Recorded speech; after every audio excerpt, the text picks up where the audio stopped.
Yeah, okay. Now we're live. Now it's real. Good evening, everyone. Yeah. But I don't know what buffered beforehand, so I have no idea when it actually started on the user's end. Well, I'll let you know because I've got it on my other screen. So, Okay. uh, All right, where was I? Welcome. Yeah, we had that whole banter and it was completely no everyone missed it. It was beautiful. Welcome to the Tech Audio Chat featuring Eric Buchholz, Buchholz. yes. And for those of you who are first time here, or maybe you forgot, or you spaced out, or whatever. My name is Dan Reynolds. I am currently a senior technical audio designer at Epic Games, and this is in no way a particular. It's not an official live stream or anything like that. It's just sort of a fun hangout where we talk about technical audio design and try to solve problems. Um, Like Iron Chef, but yeah, with yeah, more exactly, game audio things involved. exactly. And I'm joined by Eric. Eric, let them know who you are, what you're We about. should get like some secret ingredients thrown at us or something, like, oh, you Well, I got think it. we should do that. Absolutely, I think that's the format we can. Yeah, maybe. But yeah, I'm Eric Buckles. I am also at Epic as a technical audio designer. And yeah, excited to pick things up where we left off last week. Dan, I don't know if you want to just go ahead and start showing the some cleanup that you did and stuff. Yeah, let me put this paint window out of the way. Where am I? Okay, here. Sorry, I have many windows open. Okay, yeah. So, last week we started, mostly completed a kind of like sound effects generator thing. Our inspiration is BFXR. If any of you aren't familiar with that, bfxr.net is a web page you can go to learn more about BFXR. But effectively, it's a little standalone synthesizer that you can make sounds with it. And what's fun is it's got like a randomization. It's got kind of an interface that's very. You don't have to know a lot about Synthesist going in. You can just sort of have fun. They got a bunch of presets, and you can randomize things, and you can sort of get variations. And so yeah, it's a fun little tool. And it yeah. So here we have a meta sound. And what I've done here is I have added I've cleaned up our signal chain a little bit. But yeah, I got some effects and I've also wrapped things up I've sort of cleaned things up with some sub patches. But yeah. So what we're going to do is I'm going to play around with it a little bit, just sort of show you where we're at and kind of some stuff, and then we're going to kick it over to Eric. One of the things that I did was I ended up moving the meta sound into a content plugin, and the content plugin made it very easy for me to just send Eric the sort of plugin, just the plugin part, and he'll should be pretty easy. Maybe you've already done it. You just be able to drop it into any 554 project, and it just works. So so yeah, so I one of the things that we knew we wanted was multiple um, wave types to play around with. So I uh, I have a little like crossfade set up so that we can get different sound sources. And then we can let's make something real fast. Just sort of have fun with it. Let's make our little we had to pick the coin pickup, which was kind of a. Let's go with our duration. I um I did some mapping. Oh, we'll go more into what. Let's find out. Yeah. So everything's been normalized. All the inputs have been normalized. Um, Actually, let's go with our original square. I think that'll be fun. There we go. Little pickup sound, and then we could go with. I added a little little delay. Let's do that. Do some.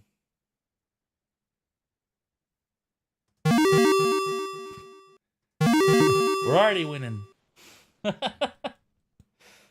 Love it. Yeah. And yeah, and then I put all the controls in like one place so I could have like a little like my like just a We've entered just mega sound territory, so yeah, you yeah, need a like little a bit. spot Yeah, where you need everything's like in a one place. exactly mega sound territory. That's exactly right. Yeah, so I don't know, Eric. I'm just playing around until you're ready to show your thing. So you tell me when Yeah, you're ready. I can just do a quick intro of the stuff that I've haven't done anything since last week, but I'm going to be looking at widget stuff this time and taking a little bit different of an approach. Are we looking at my screen Hold now? on, let me try to hide myself. I just need to hide. Oh, hold on a second. I can do this, and then I believe I can hide self view. There we go. Okay, I'm on. Yeah. Cool. Everyone can see that I have done nothing since last week, um, which isn't to say I haven't thought about it at all, but the the approach that I want to change to this time is using what's called the model view model approach. And I don't know if too many people have heard of that, but we have a plugin in Unreal called UMG View Model, and I've enabled it. Um, and what that is going to allow me to do is create a new object class that we can use for binding parameters to widgets. And it makes it a lot easier, more performant, more reusable, all sorts of very good things. It's definitely the future of like UMG bindings and stuff.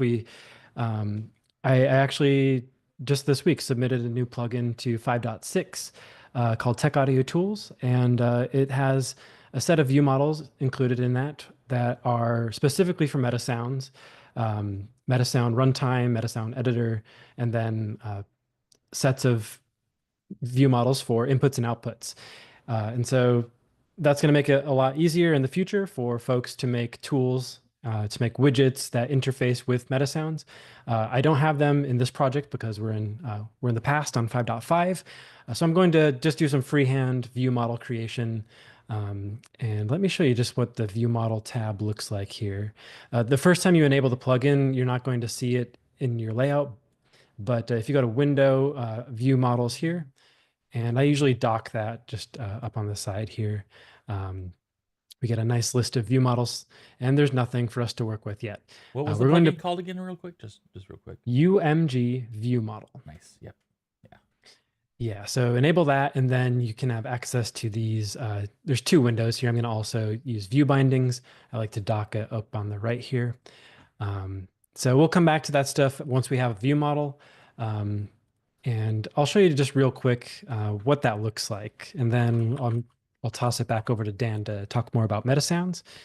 So I'm going to create a new blueprint class and inherit from MVVM view model base. And that's the view model that we did see in that list up there. I'm just going to call it sound generator view model.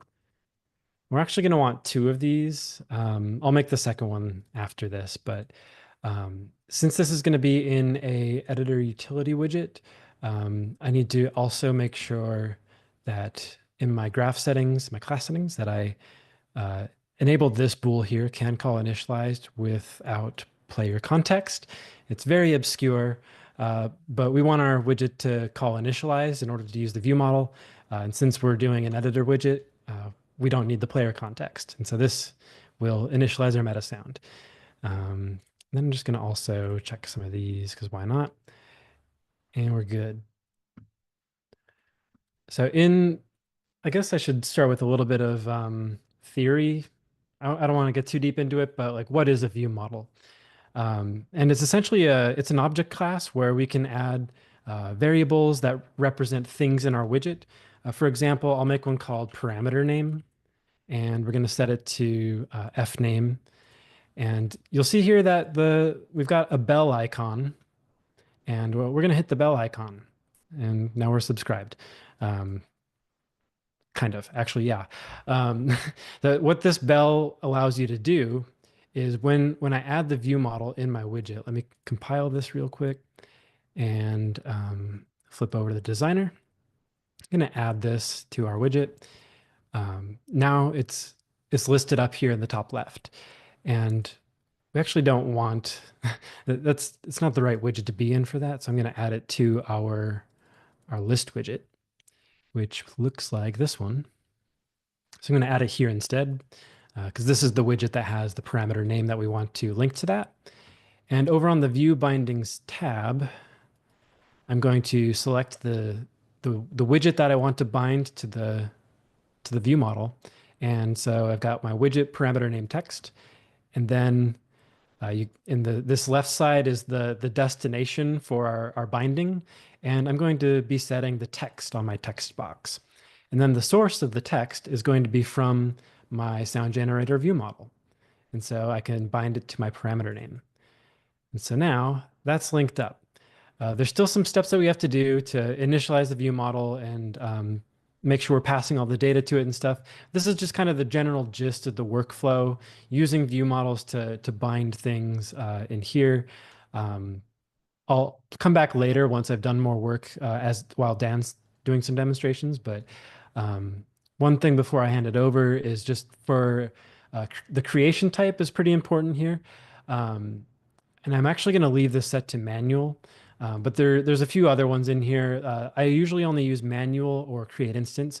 And what manual does, it means that I'm going to create a new object from my main widget, and then I'm going to set that object on this widget, probably through my list view. But yeah, I'll do some more demonstration and hopefully clear up any questions and confusion with that later on in the stream. Send it back over to Dan. Cool. Yeah. Awesome. Yeah. It's shaping up. It's gonna be good. View model's exciting. I'm really looking forward to your plugin too. I'm Yeah. psyched about that. Oh, can I real quick take the camera back Oh yeah. because I don't know if I'm still on, but Yeah, you're on. uh, You got it. just to so when I compiled, there was an error popped up, and that's because parameter name is F type, and I actually need the text widget wants a text type, and so I need to use what's called a conversion function in here. Ah, And so if I go into conversion functions, I find to text from name, and that's going to give me like some inputs down here, down below. And this is where I would bind my parameter name. And now if I compile, we're all good. So right. Little uh, conversion chain. yeah, and I'll show you kind of how you can create your own conversion functions. Um, yeah, we'll get into it later. I don't want Nice. to Yeah. do too much right away. Cool. Thank you. Mhm. All right. Yeah. So, I think it's good. It would be good to kind of go over what I did over the like last week. It's mostly just an afternoon. but but yeah, so if we center on the sort of generator spot in our meta sound, we I basically have this selector object that will just select between the audio output of each of these generator types, and most of these generators basically have the same input parameters. Um, and let's take a simple one. The exception is the square wave. If anyone recalls, they had on BFXR .net, they had a duty parameter, which is your sort of cycle size, or your sort of cycle ratio for your pulse wave. And then they had a sweep function, which is, I imagine that they had some kind of envelope segment or something like that. And we'll go over how I ended up approaching that problem. But first, I want to kind of look at some simple examples. So let's take a look at maybe the triangle wave here. And it's just a sub patch with frequency input and the FM input and the glide input. And then the frequency here is just creating some clamping values to ensure that the FM input value doesn't go outside of a reasonable range. In other words, this is not like a normal FM input. It's literally just a audio rate add to the frequency, the base frequency value. And so what I find, in order to get something approximating a normal FM experience, I usually need to have a constrained range that is based around the sort of frequency input, the base frequency input. But in this case, because I have all these modulators influencing this value, I've got like this envelope generator and also this vibrato control. Because I have both of those influencing the value additively, I wanted to just sort of clamp, just make a little safety clamp. And then we have glide, which is used for the sort of jump rate, the pitch jump speed. Now, on the square, so this is identical on the saw wave and the sine wave, right? It's basically the same thing. And the sine wave. Now, for the square wave, this part is the same, and the only difference is that we have an additional input, which is the pulse width of our pulse wave. Technically, once this is not 50, once this is not 50%, it is no longer a square wave. So, you know, call it pulse wave or a rectangle wave or whatever you want to call it. Anyway, so we have our duty, our sort of duty value, and then we have the duration of the sweep and the sweep itself. So the duration is a value that is, which I'll talk about in a little bit. But I have a sort of variable that is an internal variable that's just internal duration and release combined. In other words, I wanted the duration of the sound, and I'll go into more detail how I do this. The duration of the sound is, if you look at the sort of the envelope structure, will have it ends on when, and then you go into a release stage. And so the duration plus release is a value that I wanted to be able to pass into this sweep, so that the sweep, the like lifetime of the sweep, would persist through the entire audible experience. So yeah, so that's just a value that's just literally just duration plus release. And then what I ended up doing, which is sort of a cheat, maybe not, I don't know, but I just took an LFO and I made its I made the sweep a scalar on the value around the input duty. So if this is 50%, then this sweep value will scale min to max across the across this sort of literally around the sweep range.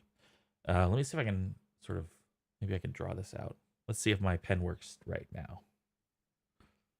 So yeah, I got it. Okay, cool. Let's go this. Let's make the where's the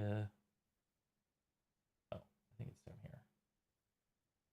Ooh, I got some cool stuff here. Let's go with calligraphy brush. Yeah, heck. Okay. So basically, if you can imagine, here's our like rectangle wave, right? And what happens is when the sweep sort of animates the waveform. So like let's say you've got like this, and this part of the waveform will sort of travel left and right. So it'll move, and then maybe on this side it'll be like this. And so you can kind of imagine that this moves from here to here to here and then back. In this case, I'm just sweeping through once, and it has a really cool effect. We'll take a look at that effect, but yeah. So this is the idea of the sweep, and so what I did was I said, well, whatever value we set the duty cycle in, that's this value. So this would be like, maybe like this is 75%. And this is like 50%. And maybe this is like 25%. Let's sort of roughly say that is. Then whatever this value is set at, we'll just pick a range around that. So it could be like this to here, right? Or this to here, or this to here. So that's the idea with that. Oops, I got my water glass here. Okay. So that's the idea. And in action, let me go back here. Okay, so let me roll back our little pitch jump. As fun as it is, I want to sort of show y'all. Some of you might be new to Synthesist. What the effect is. So I had added, what did I do? I added delay. I'm trying to remember what I did. Okay, there we go. Just pull all that stuff down. Okay. So here's our square wave. Super boring. And then if I change the duty cycle, like let's say I said it was like 25%, sounds thin, and also 75% would sound very similar because it's just the same waveform, but it's sort of upside down. And so if I put it, let's just put it back at 50% to sort of make it around 50%, I guess. Oh, now I'm on it. Yeah, there we go. So there's that, and then now I'll add a little bit of sweep. And I'll add a lot of, well, a little bit more. And now I'll go like full range. And so in that case, it's literally going from, I think I clamp it. If we look in here. Oh, I didn't clamp it. Yeah, so it's going from literally 0% to 100%. And when it's at 0 or 100%, you actually can't hear it. So let's just go back to the duty cycle. So there's 50%. If I go to 0, oh, maybe I clamped this one. Did I clamp that? Where did I go? Duty. Oh, I clamp it over here. See, I told you I clamp it. I clamped it at 5% from the end. Okay. So, yeah, if I just go straight in like this instead, then at 0, sorry, where am I? Duty cycle 0, you'll hear nothing. So, so yeah, so that's why I clamp the value. So, and that's actually like you'll find this sometimes can be a lot of fun if you've got like a synthesizer with that's sort of got rectangle waves where you can go to 0. You know, you'll find people who prefer those kinds of synthesizers will like animate the sweep with like an LFO and create rhythms because it'll be inaudible when it's at 0 or 100%. So that becomes like a debate when you're like designing a synthesizer. Are you going to clamp the pulse wave at 0 or 100%? Yeah. Okay. So for those of you who are sort of new to synthesis, a rough idea of synthesis is that you, let me see if I can bring back my little whiteboard here. Maybe we can, yeah, okay, thank you. Got it. Yeah, here we go. We can sort of just erase this stuff real quick. All right, and bring back my pen. And let's just go with I like the pencil. Let's go. We got pencil option. Let's do it. Okay. So the main concept with most synthesis, the most common synthesis type is what we call subtractive synthesis. And the idea is that you get something with a lot of harmonic content, and then you sculpt away with filters, usually, and amplifiers. In other words, the spectrum and the dynamic content. And usually you do this with filters, and this is usually, well, you can animate these with LFOs or low frequency oscillation and envelope generators. But the concept is basically sculpture. If you could imagine like a big block of marble, and your job is to realize shape from the mass that you have to work with.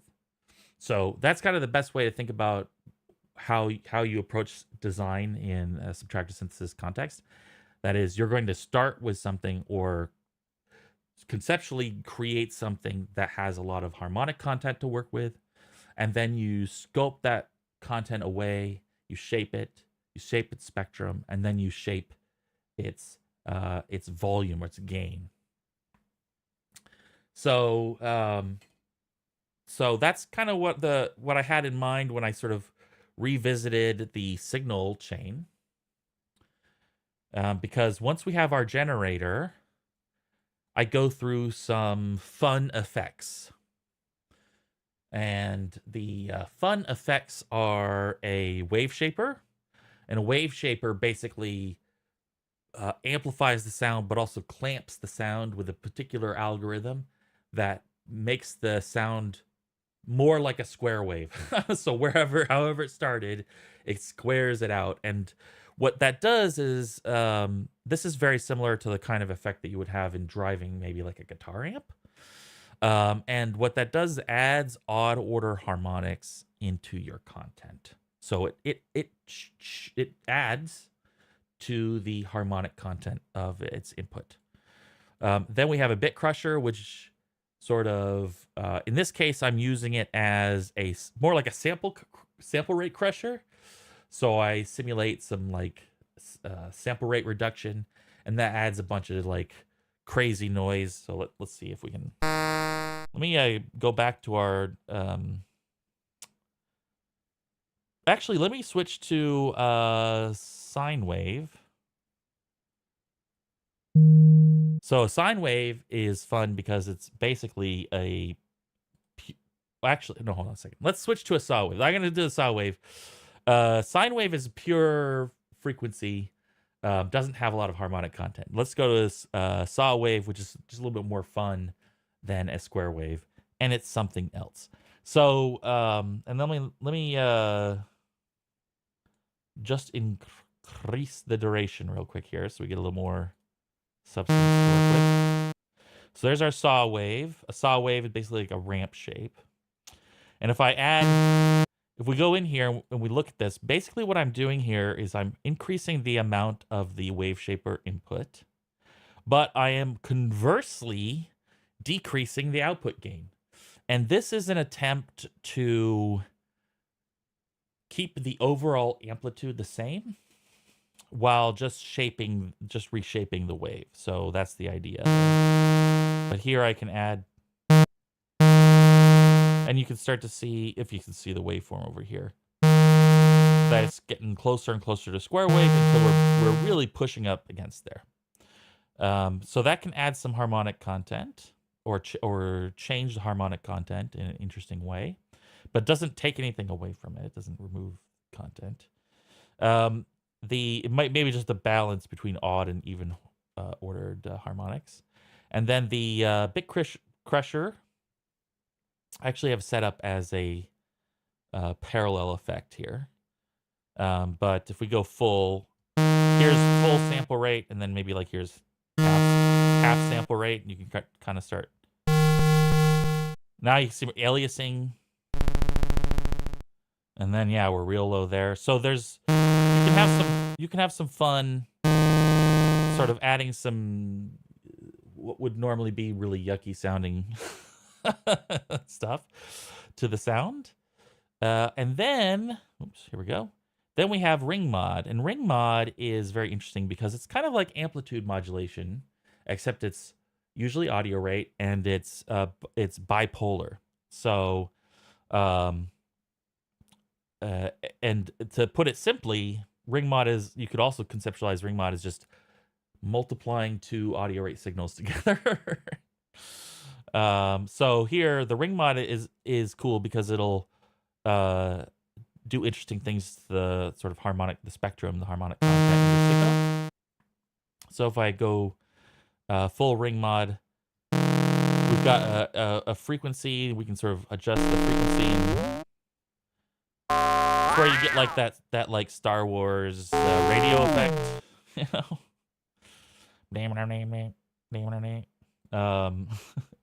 And then I also made a sort of envelope so we could do like some modulation of the frequency value, create some shapes, and then I've got a shape that's I did a kind of thing where I was like, okay, I could create like different variants of, like, if I take an 80 envelope. An 80 envelope is basically an envelope that has an attack time and a decay time. And then and the attack time is how long it takes to go from 0 to 1. And the decay time is how long it takes to go from 1 to 0. And what's kind of cool about this is that if you have a, like, sort of, if you just redistribute, if you think about this as a total time and you redistribute the amount between them, the ratio, you can kind of go from a ramp down to a triangle to a ramp up, and anywhere in between. So you can kind of create some interesting stuff there. But then I also have a sort of exponential curve, so I can create like interesting relationships as it's going up and down the different slopes. So that's kind of a fun little effect. And again, it can be, you know, partially, like, you'd have only a little bit of it. Anyway, it affects the spectrum. So that's why it's in this part of the sort of, like, it's this part where I'm still considering this part of the spectral area. Then we go to the filter.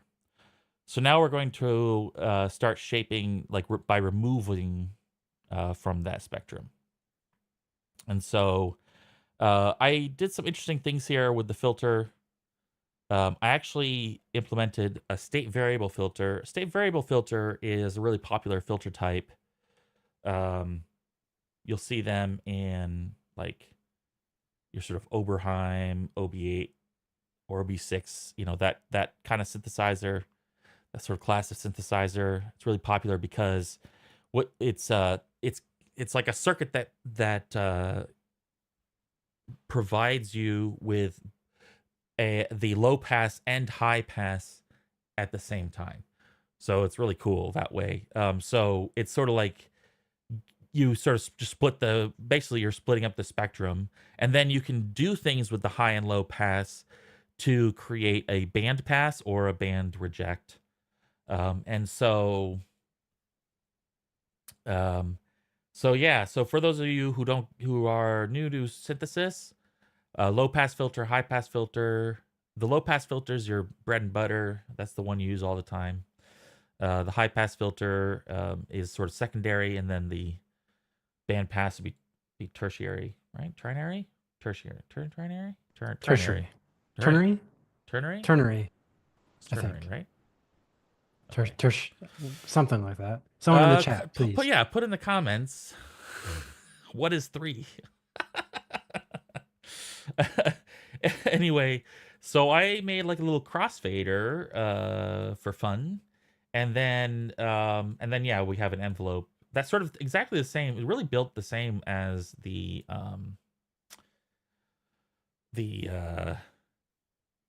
ring mods envelope to animate the signal.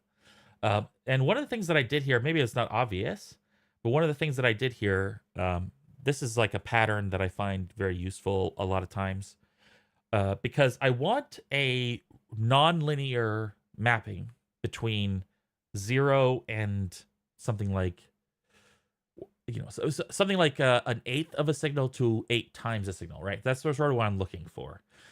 But the thing is, I want 1 to be the center. So this is an exponential value. So in other words, there's going to be this is like representing the exponent of a curve. And so if I do a linear map from like say 0.5 to 2, then the middle is going to be linearly in the middle. It's not going to be at 1, right?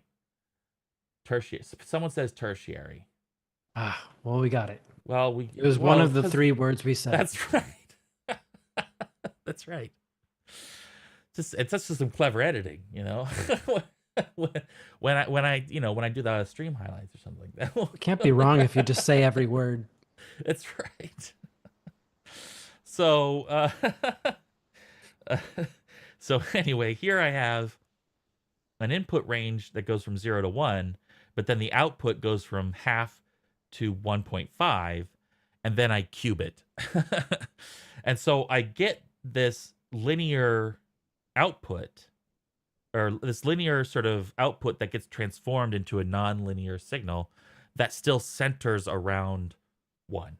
So it creates a nice little like curve map without too much crazy math effort. And so that's what I did here. And so it gives me some nice ranges, because you got 0.5 cubed to 1.5 cubed, right? So okay, and then we go back where am I? Right. So we're on the filter.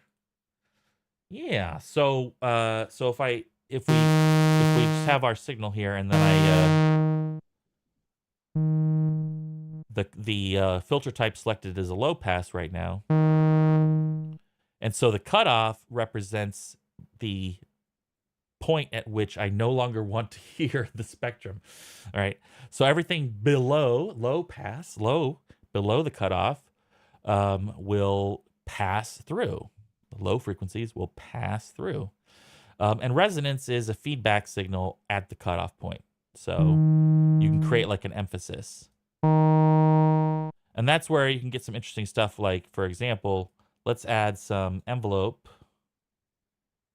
depth to this. Not too heavy. We'll just get that nice little sweep. And you hear that sort of, that almost whistle-like signal. That's the resonance. Yeah, so that this can, a filter can do a lot to the signal. Let's get some shape in here. And our curve, remember our curve's supposed to center around 1. There's 1. And then this would be,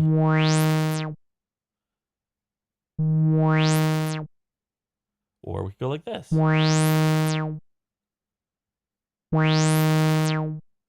So the curve is going to start favoring, lower or higher values, basically. It's going to lean more toward higher or lower values. So, and then if we go to in the middle, this is actually crossfade. So if we go to the middle here, halfway is our band pass. That means it's actually is it the difference between the high and low? So in other words, it's only going to allow through a very narrow spot. That's the cutoff. And then the high pass is only going to allow through high frequencies. So it's going to favor high frequencies. So if I go with an envelope shape that's just like just sweeps up the cutoff, I can sort of land on something very thin sounding.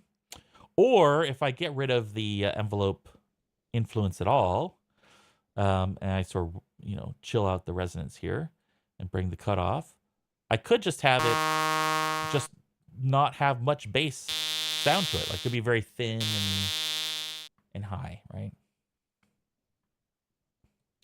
Cool. All right. Oh, right. There's our cutoff. There we go. Boom. Okay. So now we got our signal back. Then we go through our amp section. So I have an internal amplifier.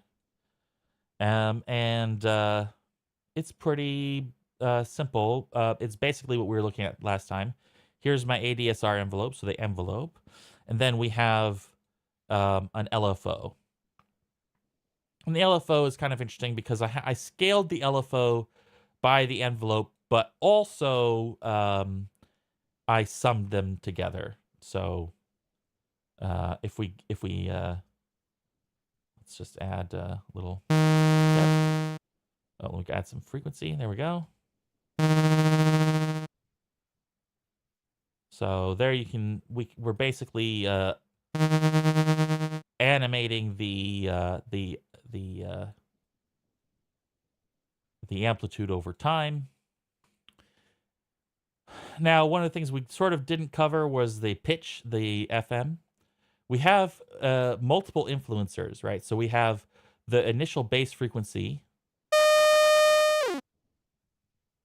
value that we can just set in. This is like what it's supposed to be when we just start set it. Then we have this sort of jump concept. This was something that we got from the BFXR. And all I do here is I create a multiplier, a frequency multiplier, and I have a trigger repeat that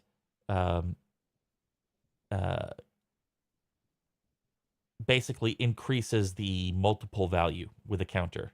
So however many times we have to jump. This is one of the things that came up because they had a 1 jump and a 2 jump. Like a Dr. Seuss novel. And I was like, well, we could just do end jumps. And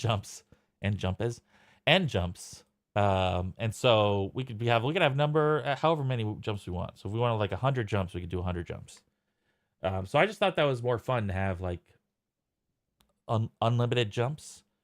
Maybe unlimited jumps is too much. That's something that, is a UX question that we could probably decide, was this good or not?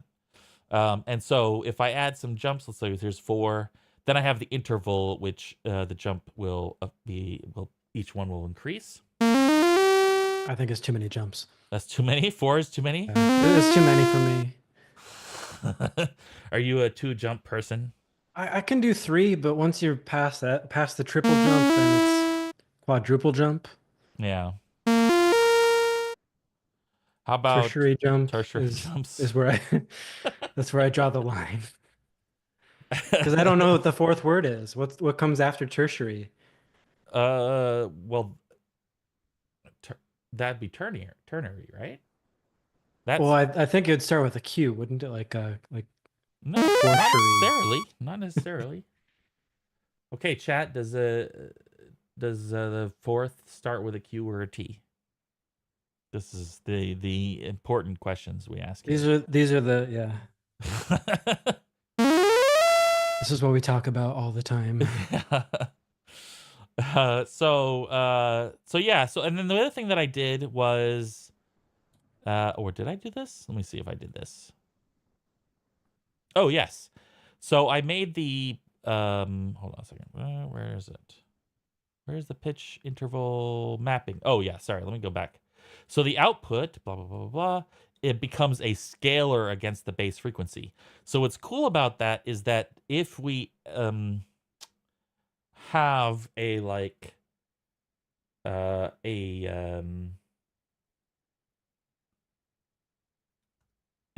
Pythagorean acceptable interval, then we can create some quasi-musical jumps. Yeah.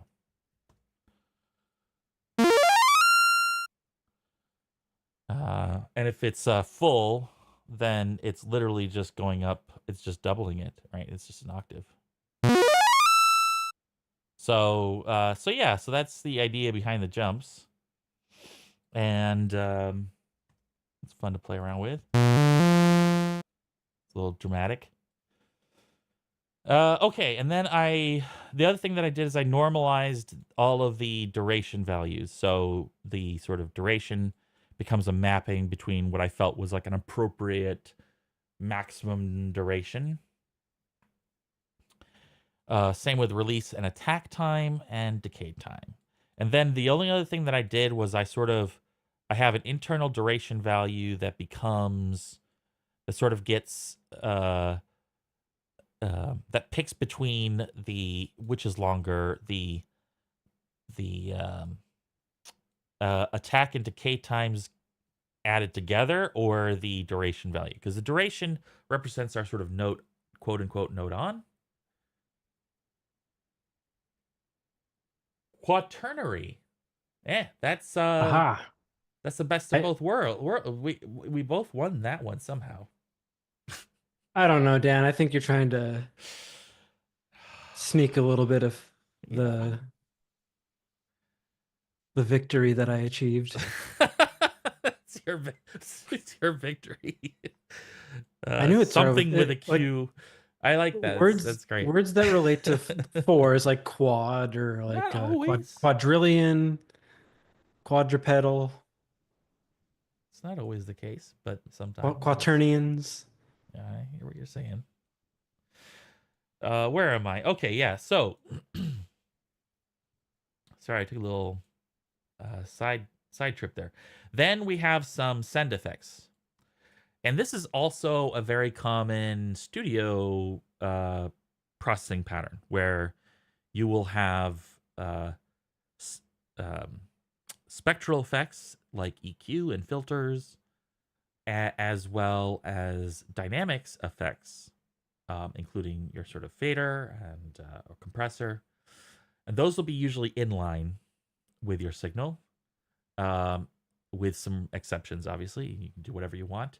But temporal effects, which include reverb and delay, and flanger down here, which I'll show you what I had to do to get that to be satisfying, is basically usually is done as a send effect.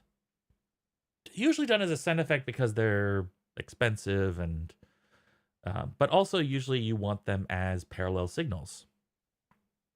Okay, so with the delay effect, that's kind of a, let's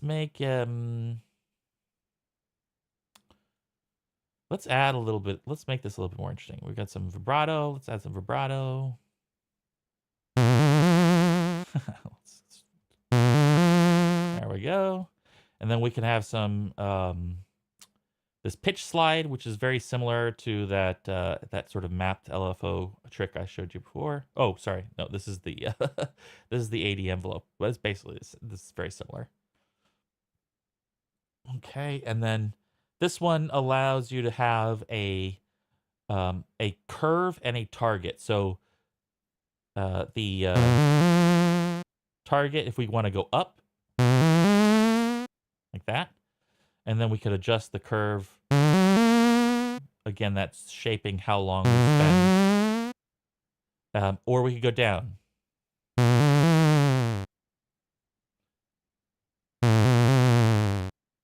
And you can kind of create some interesting effects pairing this with the jump. Let's make our sound a little bit more tighter, a little more interesting here. Let's see. We could probably do this, like this.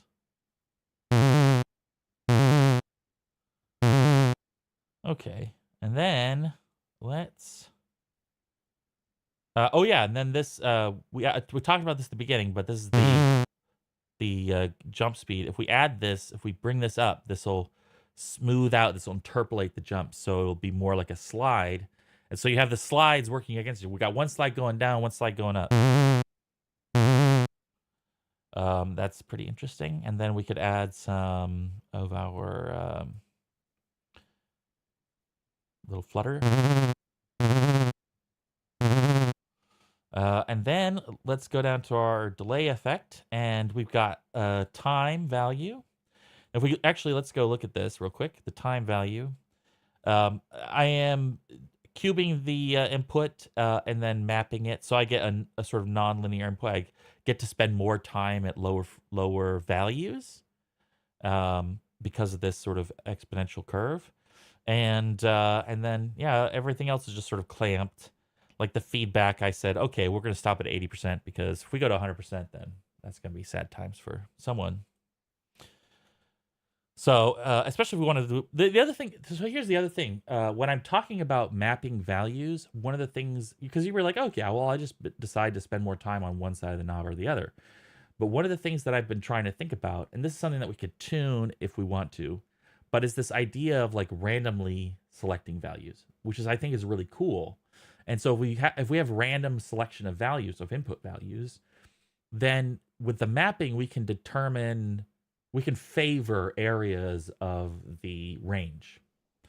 So that's also part of the reason why I'm doing the mapping as I am. Anyway, so here we have, and then we have feedback and amount. So here's how much delay we want, how much feedback. And what's fun is you can get really tight delay values where it's almost like carpless drums, but not quite. Get them some interesting, almost chorusing effects by these really tight timings. Get that like sort of metal box sound, and these are mid ranges.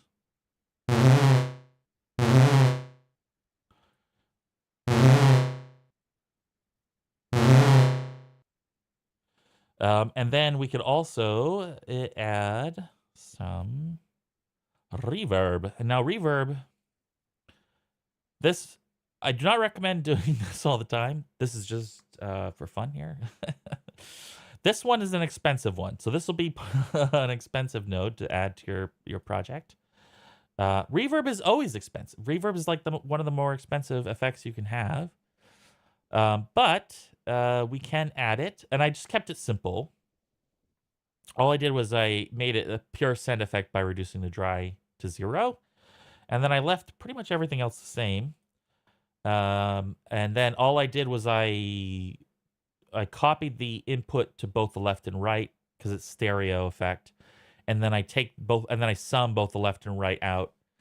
And then I just reduce the power by half. So it doesn't overwhelm the signal when we have more amount. So here, we get a little plate reverb. So then we could have, you know, some fun, like, you know, delay and reverb together, which is cool. And then the flanger. So the flanger, let me just get rid of these so we can hear this on its own. Amount. So the flanger is the current. This is actually not uncommon. Actually, if you look at phasers and flangers out in the wild, this is actually a quad flanger. I just pass it through 4 flangers in a sequence, and so we get extra flange. And so yeah, I just mapped the delay range and I sort of adjusted the mix level so it's 100% flanger output, because this is set up as an inline effect with its own mix value. And I just want the flanged amount. And it's just a delay with an LFO. That's basically, I mean, that's effectively what it is. A delay with LFO action. And so this will heavily having them 4 in a row will give us a more satisfying flanger effect. So if we go 100% here on the amount, And I just go somewhere in the middle here on the delay. Oh, actually, let's you know what will give us a nice it'll be hard, actually it'll be hard to hear on like a signal with lots going on here. But one thing that will be nice to hear is let me go to the noise output. And that's where you hear that sound, which was probably removed automatically by noise cancellation when I made that noise. But yeah, you can hear that sort of like that kind of airplane sound. And so yeah, so that's that. And then the last thing so this gets summed in with the generated audio. This is after the amplifiers. We get this. I just cache the value in a variable so I can keep the graph looking clean. And then I mix the delay and the reverb and the flange effect together all in one. And then I have my output. And then I have here, at the very end of my signal, I have an envelope follower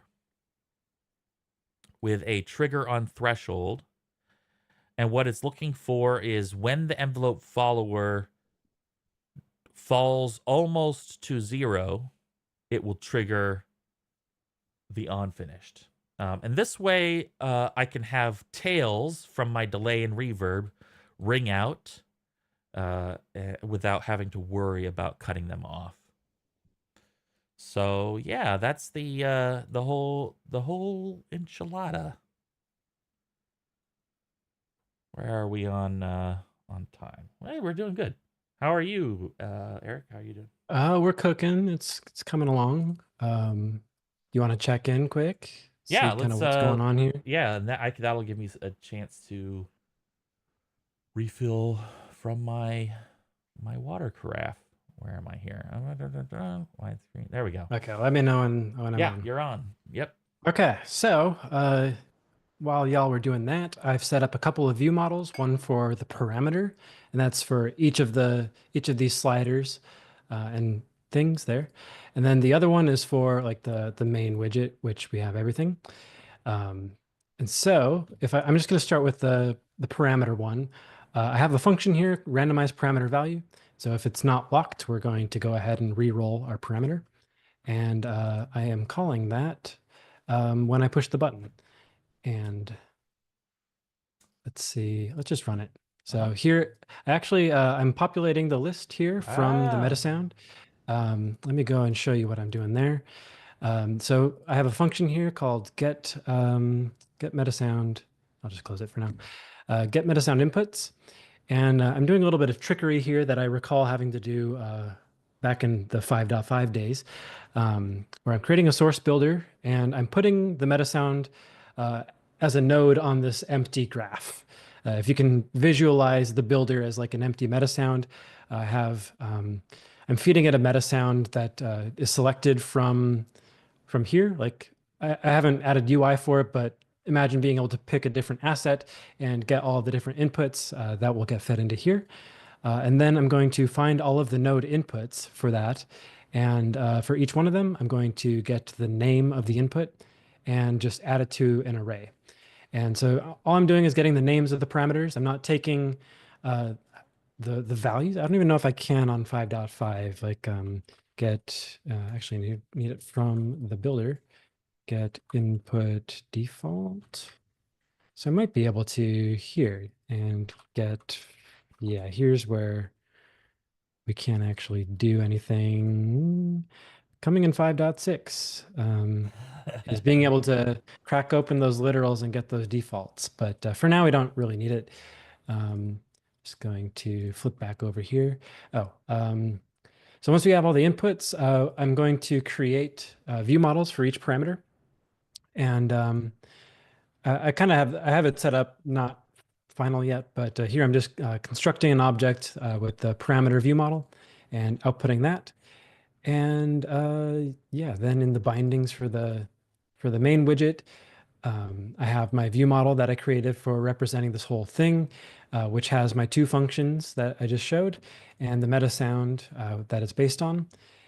And for the initialization, I'm creating an instance this time, and that's because I'm not feeding it a view model from somewhere else. I want it to create one when I construct this widget. On the What bindings, do you mean by creating? Sorry, getting a view model from somewhere mhm. else. So that's what I'm doing right now I see. is in that function for get parameter view models, I'm creating view models each time. And I don't want, I actually want to cache those values. And that's the step that I haven't done yet. I But see. right now I'm just going to get those parameter view models and call the set list items function on this list view. Uh, it's the same as like a normal list view, but I'm just calling a function through this view model binding, and I'm Mhm. passing the input from my other view model. So my view model creates a bunch of smaller view models, and then in the widget, I set up the binding to provide the entry widgets with the parameter view models. And then here I'm just grabbing the meta sound that's hard coded on this widget, passing it into my view model. And so then when oops, is it going to crash? Yes. This has happened Nice. like 4 times already. So the UMG view model It's plugin is software development. experimental. Yes. Thankfully, this boots up pretty quick with a fresh project, but the yes, we're back. Okay, let me just get these back in order. Just gonna run it again. And so now we get all of our things. I can move my slider, and you can see my value is updating. And if I Nice. click randomize, we're getting random values. Oh, that's cool. I don't think this one's not hooked up yet. I'm working on getting the lock to disable parts of the widget that we don't want people to interact with. Yeah. I think if I try to do it, like if I like refresh the state, Oh, it just needs like initial state yeah, I check haven't, or whatever. yeah. Yeah. These other ones will get done here shortly. But yeah, that's where I'm at right now. I'm probably going to descope a little bit, Dan, Yeah. and get rid of like Yeah. the We gotta history. do what we gotta Uh, do. We'll just do like a export preset thing, and we'll spit out a metasound preset with all of these parameter values. And I think that'll do it. And I'll probably skip the undo redo stuff for today. Yeah, We can that's we can fine. touch on stuff later. Maybe in the future we'll come back and revisit it Well, and this, dress it up a yeah, bit. so But this is something we talked about before the stream, but it would be cool to revisit this or something like this after 5.6 comes out and we have the sort of that early access plugin that you worked on. yes, That'd be the really tech cool. audio tools. Yeah, it's called Tech Audio Tools, and y'all should be excited about it. Yeah, I'm very excited. I'm working on some documentation for the EDC, so that will hopefully help get people started. Um, Yeah. and yeah, I'll probably do I mean, we can maybe have it on the stream at some point too, and just kind of walk through some of what you can do with it. Um, Yeah, I think that'd be cool. Yeah, or we could build something else that sort of like view model cool, like something that'd be fun to use those tools on. If yeah, you so yeah, so it looks like it's coming along. If you want, I can do like a we could do like a Q&A, maybe. I don't know, we'll see. Are there questions about the Metasound work in progress so far, or the Metasound as it is, or about subtractive synthesis or effects or signal flow or that's to the chat, right? yeah, though. Sorry, that's the chat. Yeah, I mean, if you have questions, yeah, Hmm. yeah, I'm trying to absolutely. Well, you did say, focus. yeah, we did talk about sort of like experience. Like, here's the thing about synthesis is that it's it's a little bit difficult to 100% conceptualize unless you also have it in your mind, right? Like you have to have the experience. I feel to really appreciate what it means. Like, hey, if we talk about a low pass filter where the cutoff is a frequency value, where the frequency content below the cutoff is what passes through, and above it's like what it's kind of hard to sort of think about what that actually means or sounds like, right? It's like you can rationalize it, but it doesn't really have any meaning. And so I think that's a lot of synthesis is like that. And it has developed its own vocabulary, which is like I recommend if any of you are really interested in a sort of a synergistic learning experience with metasounds, it's modular synthesis. If you haven't played around with modular synthesis, a lot of the vocabulary that we use in metasounds is synergistic with modular synthesis, and so that's I think it's a valuable experience, and synthesis in general is a really interesting framework when thinking about sound design in general.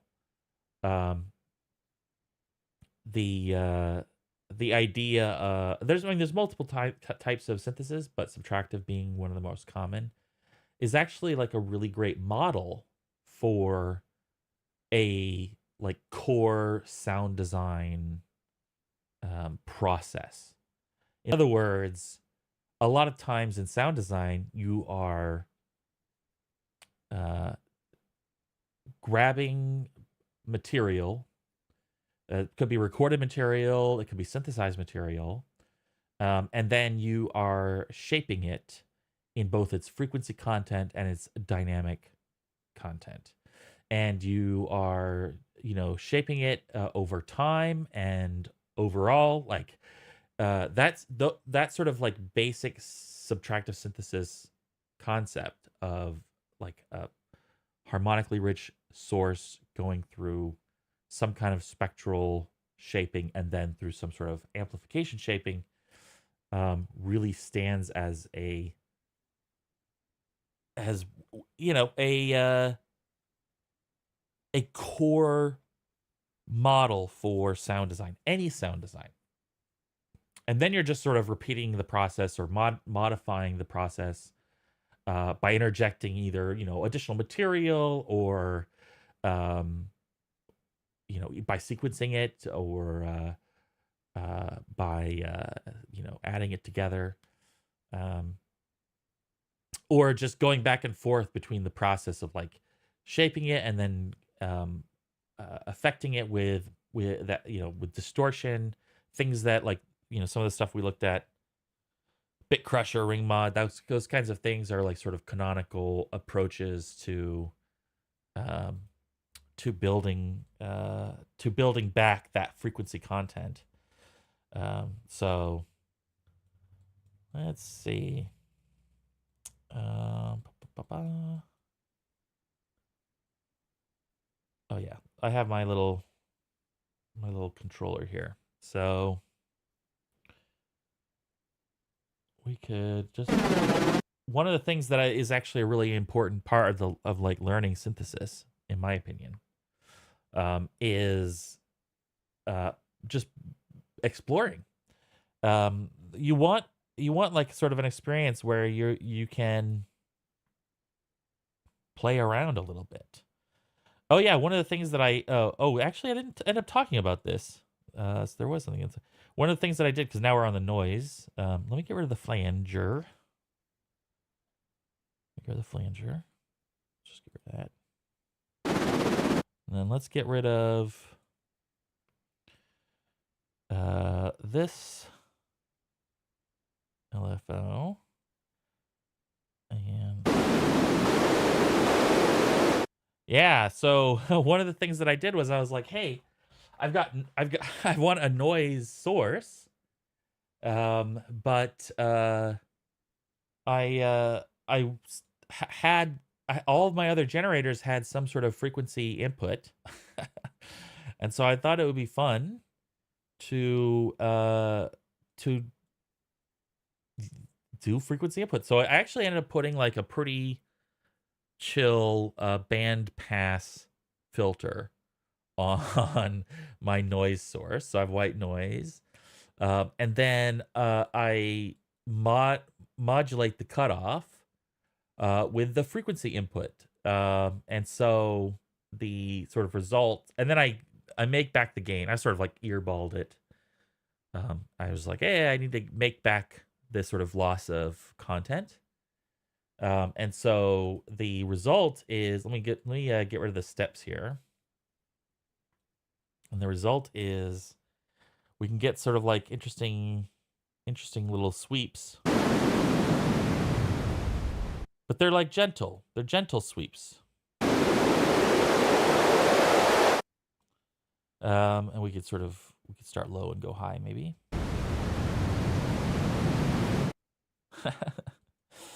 Yeah. And then we could add let's go somewhere in the middle here. Let's put this back in the middle. This pitch target is not up there. It's a little bit down. But then let's go full depth here on our vibrato. Which is kind of fun. So we get a little interesting sort of effect there with the filter sweeping. Yeah. So let's add the amplitude LFO. We'll go a little bit higher frequency, get sort of like kind of fluttering sound. Something like this.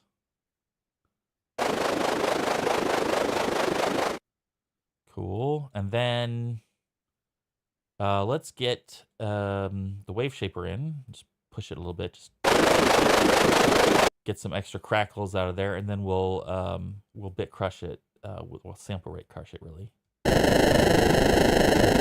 That really crunchy sound. And then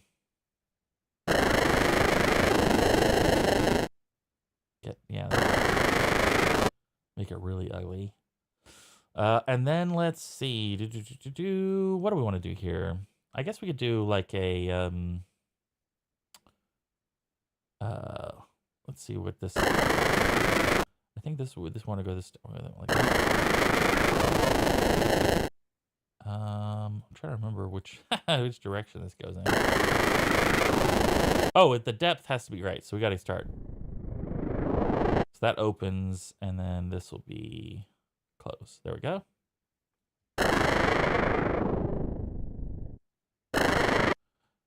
So the depth is additive to the cutoff. That was something that I had to think about, actually. What was sort of popular synth design.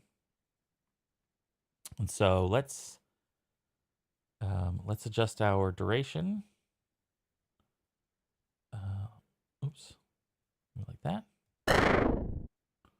And maybe our release time. And then, actually, let's make it real tight here. Let's go like this. Actually, maybe we should do like this. And go like this. A little bit. We'll do a little bit. There we go. Okay, and then we could. So now we're filtering. We're using the filter completely to shape. The filter and the envelope to shape the sound here. Got a little resonance. That good. Just a little bit more interest to that shape, and then let's go find that like real. I think about 50%. There we go. That's interesting. That feedback, that sort of like carpless string feedback. There we go. A little reverb. I'm not hearing it over here, and I don't know if that's just me or the stream or. Oh, I forgot to share a screen with you. Okay, yeah. Well, that's fine. I've been in the zone, so Yeah. it's probably good that I'm not hearing all the. I am starting to get curious, but I'm getting close to done here as well. So. All right. Yeah, I just have your screen sort of favored right now.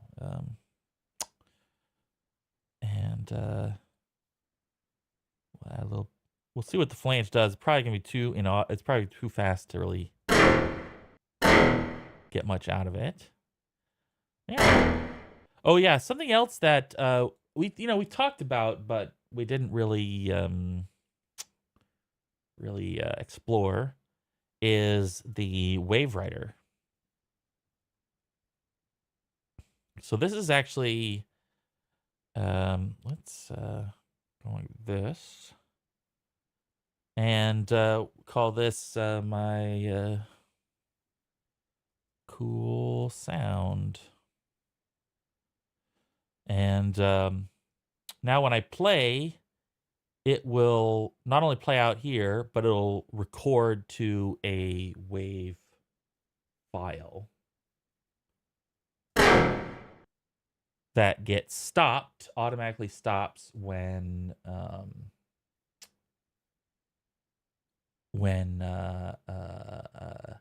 it's when the meta sound stops playing. So let me unenable that real quick. And then let me see if I can, hold on a second. We're gonna switch we're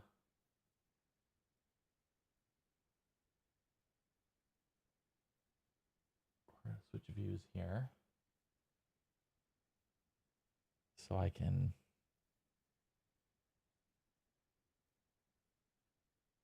open up File Explorer. The most dangerous thing to do. Start rummaging through my computer files on stream. Let's see where. Okay, so where do I put the projects? Here we are, live stream project, and get rid of this. No, that's sorry. This and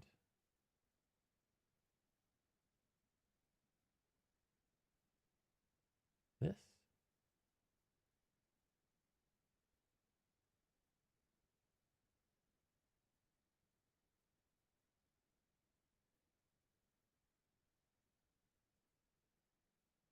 Okay, so let me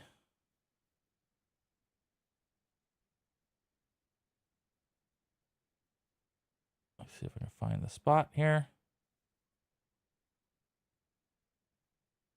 Okay, so oops. Open this guy up. There we go. All right, so then where's my window here? There we go. So in your project, under saved, under audio captures, which is a directory that gets automatically created, your cool sound with an iteration number will get saved as a WAV file. So in other words, you could just like create sounds, like you could just make meta sounds in meta sounds, and then save them and use them in something else. You got, there it is. There's my like crazy little weird sound that we made in the meta sound. So in other words, this could be just like literally just a sound design tool, not even requiring a game or a project or whatever experience.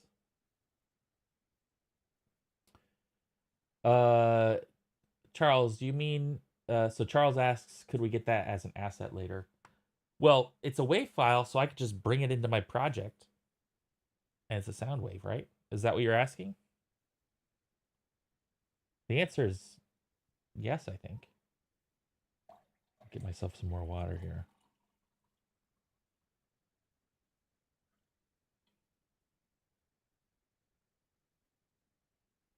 I forgot there's the stream delay.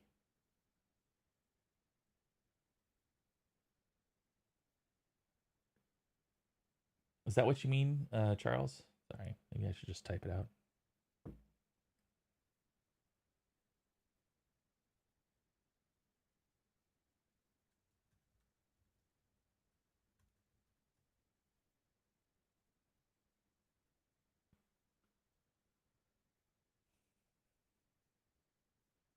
I think it could be that Charles. I guess thinking about saving and. Yeah, yeah. sort of like a runtime like version. So that's interesting you say, because uh I think I mean it is an asset. So in other words, right, like uh the the meta sound, like this is the meta sound itself is an asset. It's a sound asset. And so the only thing you have, so in other words, let's put it this way. You have the wave file that I just created, right? But in some ways, you could think of all the input data that you have on this meta sound as the like data definition of that sound, right? In other words, all the sort of parameters that we've set here represent that sound. And so as long as you can recall those, then you could have that sound like sort of on its own as information, and then you could feed that in to the meta sound, to this meta sound source asset, or you could create a preset, right? So this is a good sort of introduction to what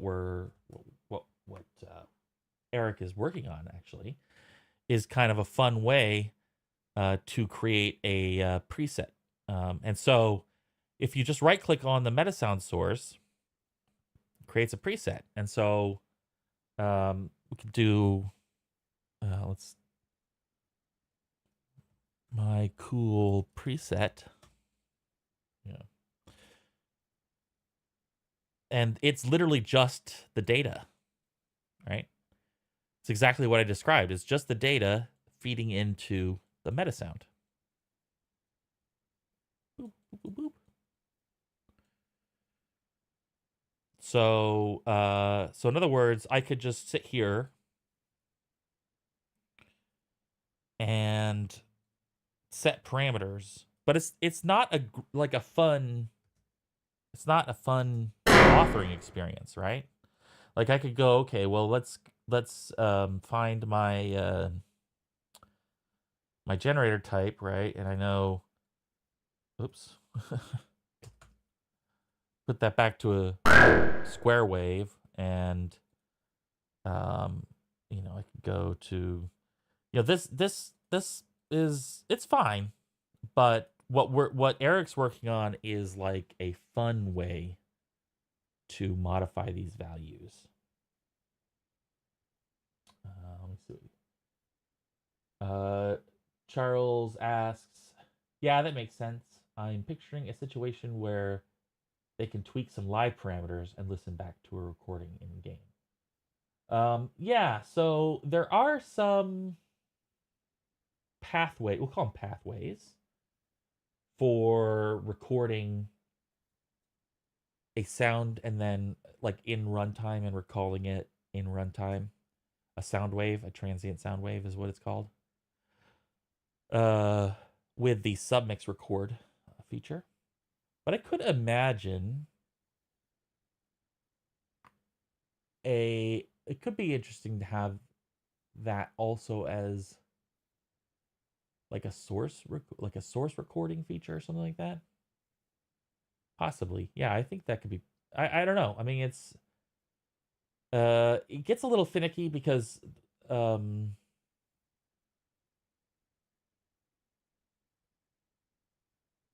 because it's like it's the other direction than normal. So usually you have all of your sort of content then feeding into sort of audio proxies on the render, like the audio render, in like the audio render space, async tasks, or inside the audio render thread. And so this is sort of like describing a reverse procedure where it's like you get data from there and then you're sort of feeding it. You're like serializing it onto a asset that is itself a U object, sort of gameplay object. Um, So yeah, so that's so so there so in other words, if you think about uh saving the data, you already have the definition in the data, right? The data already represents the sound that your user has created. Now, there could be some caveats, right? Because we have, like, for example, let me go back to the prototype, right? We have like the noise generator as an example. You see this, let me zoom in real here. Real good here. See this part where it says seed input? So anytime you have randomization in in a computer system, but in any sort of procedural system, a well-designed procedural system will offer the option of seeding random values. And what the seed does is it basically selects the starting index of a seeded, like a stream of random values. And so the what's powerful about a seed, if this is -1, then it just randomizes the index. So there is no real. So this is the secret of computers, is that there is no such thing as random in computers. Computers can't do random. Maybe super powerful ones. I don't know. I haven't. Not normal computers can't do random. So it doesn't really exist. It's just we just fool people into thinking that it exists. And so you think about it as like multiple stages of indirection, and then yeah, you get this sort of random output. But what you can do is you can fix it so that the random values are predictable. We call it deterministic.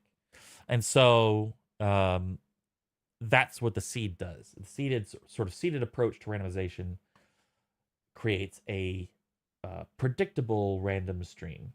It still has the same, qualitative effect of randomization, but it allows you to sort of know the starting point, and from there, then everything is predictable. And so, what's important is that anytime if you want to have data, a data-driven way of generating an outcome that can be reproducible, then you need to have the seeded components of your system as part of that. And so, in other words, you would sort of randomly select maybe a seed, but save that, and then use that value on your seeded inputs. And maybe you would have as many seeds as there are seeded inputs. Like it could be that you have, right? It could be like you have, a dozen seeds that all relate to different functions in your procedural generation. And so then you don't have like weird correlations where it's like the same seed always results, like, in these two things always end up being the same together, kind of thing. But yeah, so that's how you would approach that. In other words, what I'm saying is you already have the data in gameplay, and so you could say this chunk of data as your question. I forget if I said your question out loud, but yeah, Charles is asking about like having a user parameterize some of the procedural generation, and saving that, and you can, so you could have data that is like always the same or is part of some preset system or whatever that the user doesn't have control over, and then you have a separate chunk of data that the user does have control over, and could be saved like in the save game or something like that, where it's like associated with that user. And so then the user has maybe, and you could generate a bunch of profiles or something like that, where it's like, this is the user data, that this is what the user has created. This is the things that they've made, boop, boop, boop, boop, boop, in a big list or something like that, saved as part of the save game or something like that, so that it can be recallable. And so then when the user selects one of those, you just basically recreate the system. Like you just in this case, a meta sound, you just load up the meta sound and then just feed it all these parameters.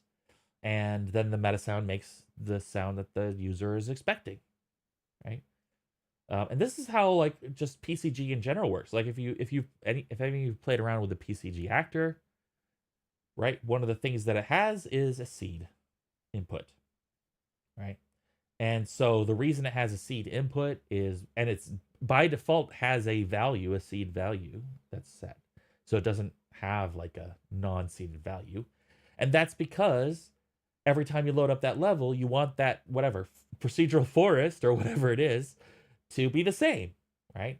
And if you wanted to change it, then you would inject a different seed into the procedural act. It would have the same sort of, the procedural like method is the same, but its sense of, it's like the way that randomization works is going to be different. So let me see if I can show you like actually a really quick. How are you, Eric? I don't. Keep going. Yeah. Okay. All right. Just about I'm troubleshooting the auditioning, and maybe you'll be able to help if I need to. Yeah, we'll see. If I need some assistance.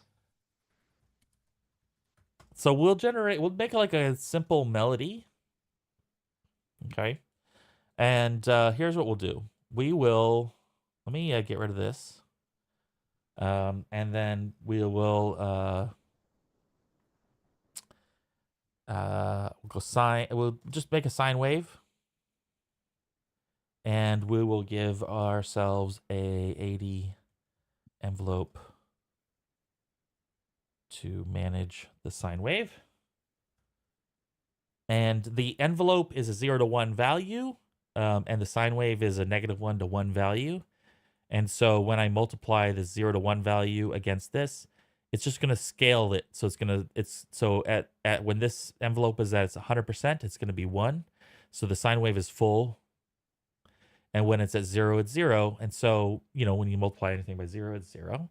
So it'll be silent. So this is how we can get a very simple little tone.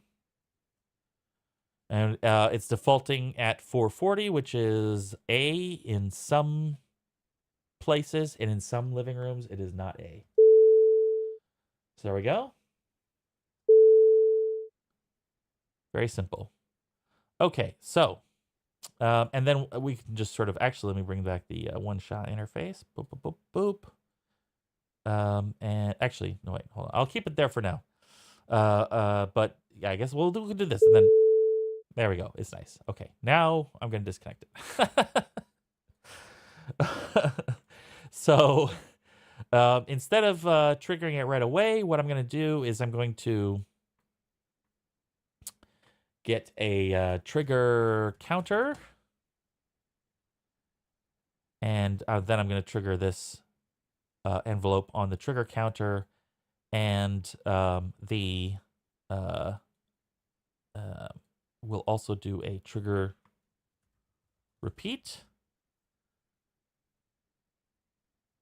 Okay. So that idea here is that I have this will repeat the play trigger input at a period of 5 times a second. And it will, every time this will increment of internal value. And then it'll play it, and then it'll sort of trigger this envelope every single time. And so what we'll do is we'll just we know this period is 0.2, so I'm just going to make this 0.2 also, just sort of, so that this is about the same length, duration as this one in. And now we have sort of repeating. And honestly, this could be enough. A lot of pop music is just one note. So there we go. We're jamming. Okay. So let's make this sort of more musically rationalized. So let's have we'll bring in a node that's BPM to seconds. And we'll make that an input value, something we can change for fun. And we'll give it a nice reasonable range of, like, say 30 to 300.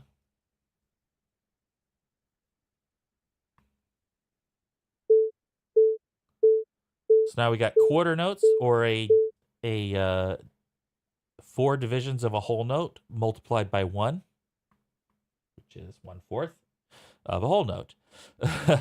So basically, your standard quarter note at 90 BPM. So we could go like we could go like 120 or whatever. But then we could have this also influence the decay time. And then we could also make this a really sharp attack. Yep. Okay. We'll put this back, keep that soft, and then what we'll do is we will add a probability. So we have a node called the trigger filter,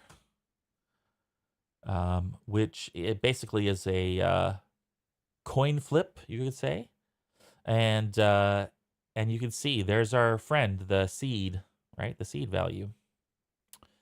And so that's -1. So that's, so now we could do like some sort of probability. So now only like 50% of the triggers will pass through.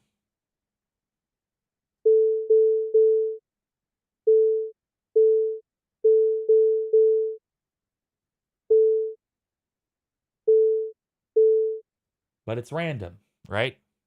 So what we can do is, actually, let's go with 8th notes for fun. And what I'm gonna do is I'm gonna add another sine wave. Let's go this. I'm gonna copy all this stuff. Just gonna put it down here. Yep, just like that. And then I'm gonna copy this part. Okay. So this one will be quarter notes. And then this one will be 8th notes. And I'll make this one 1 octave lower. So in other words, we have a pulse. And then on top, we have these 8th notes that are sort of random.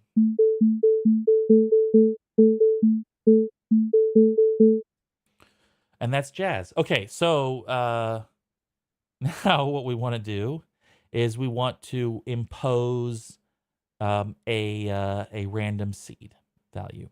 But this is really interesting. The way that the seed value works is on the instantiation of this meta sound. When it starts playing, it's going to select a seed. So a seed will be selected. It's just that it'll be random, which means that every time you play this, the sort of probability that the higher note will play is going to be random. However, it's still a seeded stream. So we can use the reset, this reset will actually reset the stream. And we can sort of use this reset on the trigger counter, so that this reset will get called anytime we go through our cycle. So if we say, let's say, for example, we have 8 counts before we reset our cycle, then it will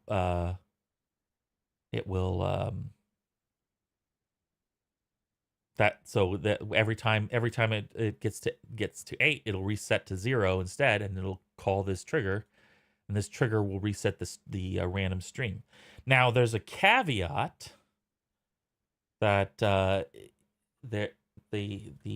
there is a sort of like bug that I have not made a thing for, but basically you want to kick off the reset at the beginning of your meta sound. But and I think there still might be a bug with like the first cycle, the first time this resets, but otherwise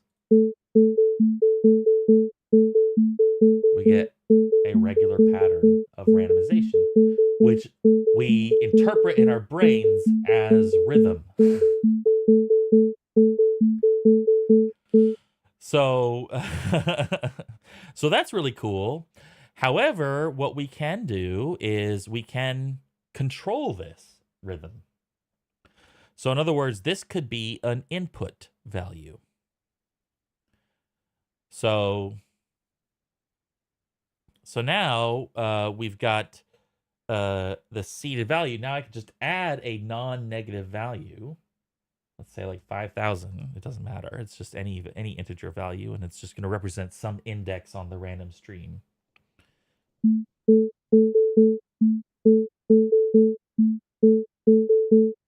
Boop, boop, boop, boop. Yeah. So, and then if I play it again, it'll be the same one.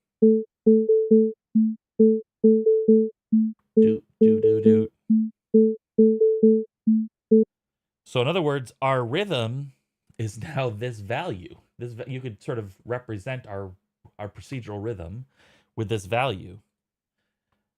By the way, this is like part of what, let's see here, I'll add another one. It'll be a new rhythm.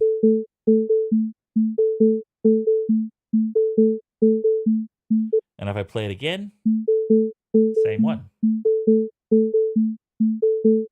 Right? So this is one of the big differences between, say, like procedural generation and generative AI, which I see conflated a lot in social media discourse. And in some ways, you could think of generative AI as a kind of procedurality, but procedural design, which is what I'm talking about, is effectively a method for designing the constraints and rules for a ranged outcome, right? This is something that creatively we do all the time. So, like, for example, if you're, say, writing music for a particular, maybe it's a sequence, maybe it's for a particular genre of music, you will make decisions, creative decisions, that conform to particular constraints because you're trying to achieve a particular effect. And so the rules of what you're creating are established in your mind during the creative process. And that results in you creating things that conform to those constraints. And so the rules that you have in your mind that's you. Those are choices you've made. And you can bring those choices to a procedural system, something that allows you to create procedural designs like Metasounds, and then impose those rules. Those are still choices that you've made as a creator. And so procedural design ends up being a sort of a fun dice rolling extension to the creative process. And it can be really powerful in games because a lot of games these days are very large, very open world. And so you need to curate experiences that can be as broad and varied as the like size of your like your project, right? So so procedurality can be like a really powerful tool to add sort of extend the content that you've created and sort of flesh out an experience, but the one that still makes sense and still conforms to your aesthetic decisions. Yeah. So that's something to think about. So going back to your question, Charles, you may want to think about, like, if you're like have a sort of music experience or some sort of sound design experience for your users, you can include the seeds as part of that process, or at least as part of the saved data, right? So that anytime there's a sort of random value that is interspersed there, that you are that you're able to reproduce that in a sort of expected way. Now there could be additional variations, right? You could create like random thresholds that are always random. They're never seeded, right? So in other words, they're not deterministic. You could create that as well. So in other words, you could have like your user create like a sound that gets used over and over again, but there are like subtle variations added every time they play the sound, right? So there's an interesting balance there that you can sort of strike when you're designing a sort of random procedure, or you're introducing randomization to your sort of procedural design. And so I think that, something to think about, sort of sit on. Yeah. And that's something like if we wanted to, even in this exact example, this sort of like sound effects generator example, if we had more random uh, stuff happening, like for example, instead of pitch jump, I could have like a random interval, right? And that could be a way to introduce like not just like a ba ba ba ba, but it could just be like a weird melody generator, And then that that seeded input could be part of the like input that that what Eric's working on. And so then that value could be something that gets saved to the preset and can be revisited over and over again. Yeah, so where are you at, Eric? Should I go on to and show a melody variant of this? So you do like a musical melody variant, or are you ready? You can help me out here. We're getting Yeah. close, and I've got we're like right there. So I All don't know if right. I'll be able to share my audio is kind of the thing. I was trying to figure that out while we were talking. One thing that's tripping me up, and this is kind of I don't know if things have changed since 5.5, and it's been, gosh, how long since we've been on 5.5.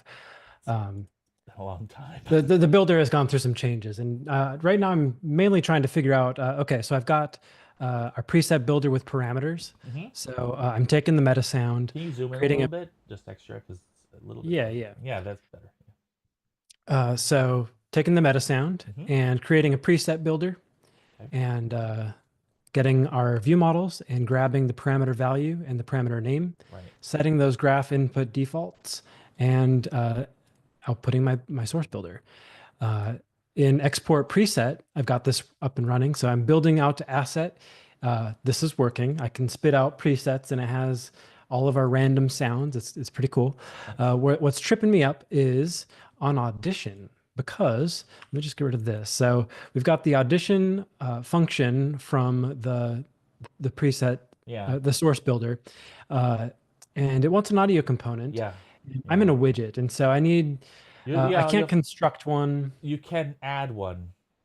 just as a You can. Yeah, you should be able to just add a raw audio component. No, no, no. Just no. Sorry, there's a function. Just try. Let me see.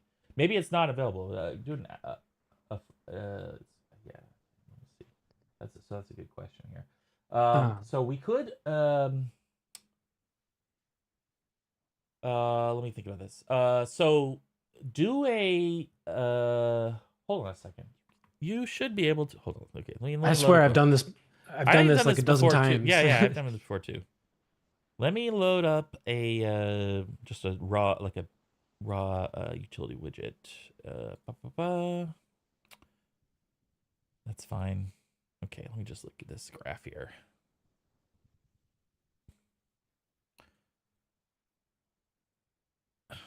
Add. Whoops.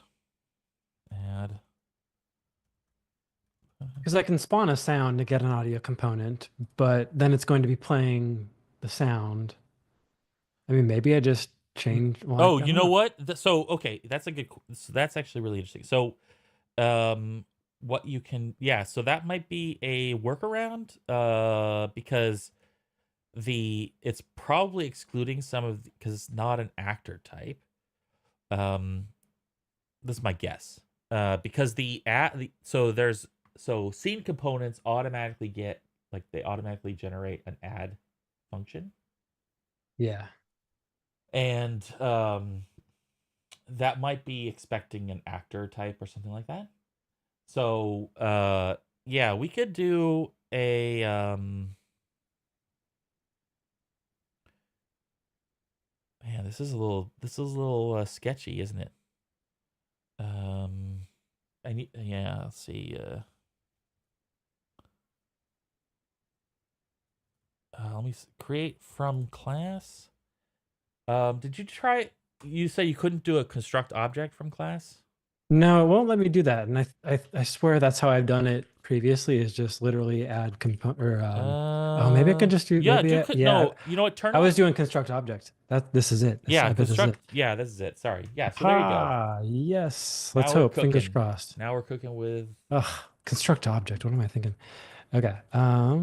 So You're gonna have to still give it a need an actor. transform. It sucks. I need to give it just spawn an actor into the editor world. No, you just have to give it a transform, right? It wants an actor. It's just because its scale is default at 0. Yeah. Oh no, it wants an actor. Oh, Yeah, wants target needs a blueprint is not an actor, therefore we need so I'm just gonna spawn a dummy that's sphere or something in here. do. Oh yeah. Okay, that's Just do silly. that. I feel like there's something we're missing, but yeah, whatever. And now what's this one? I need to give it a world. Yeah, you have to get editor Uh, world. yeah.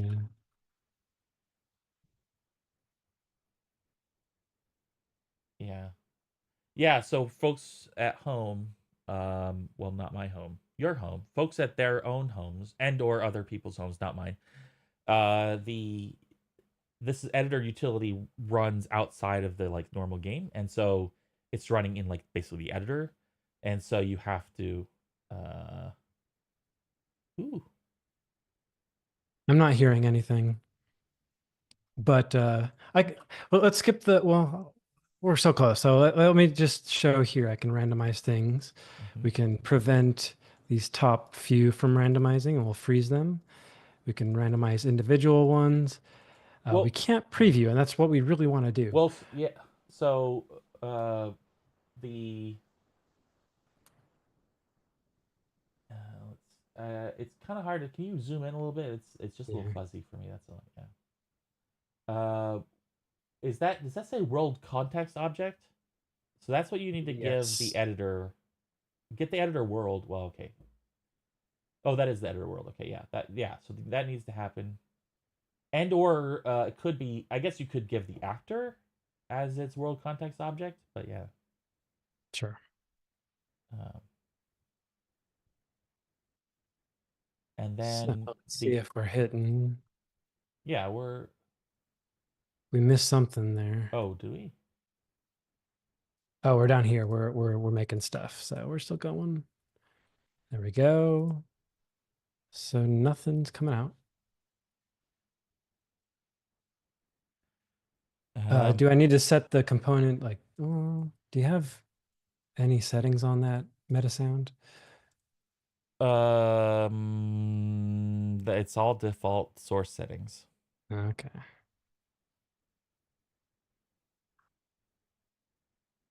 Let me see. Add. All right. Create object from class.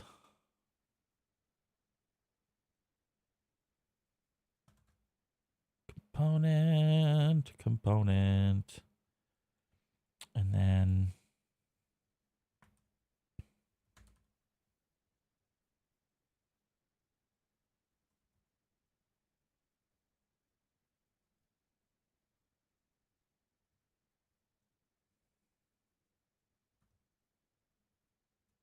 Wish I had my other projects here that I could pop open and look at what I was doing.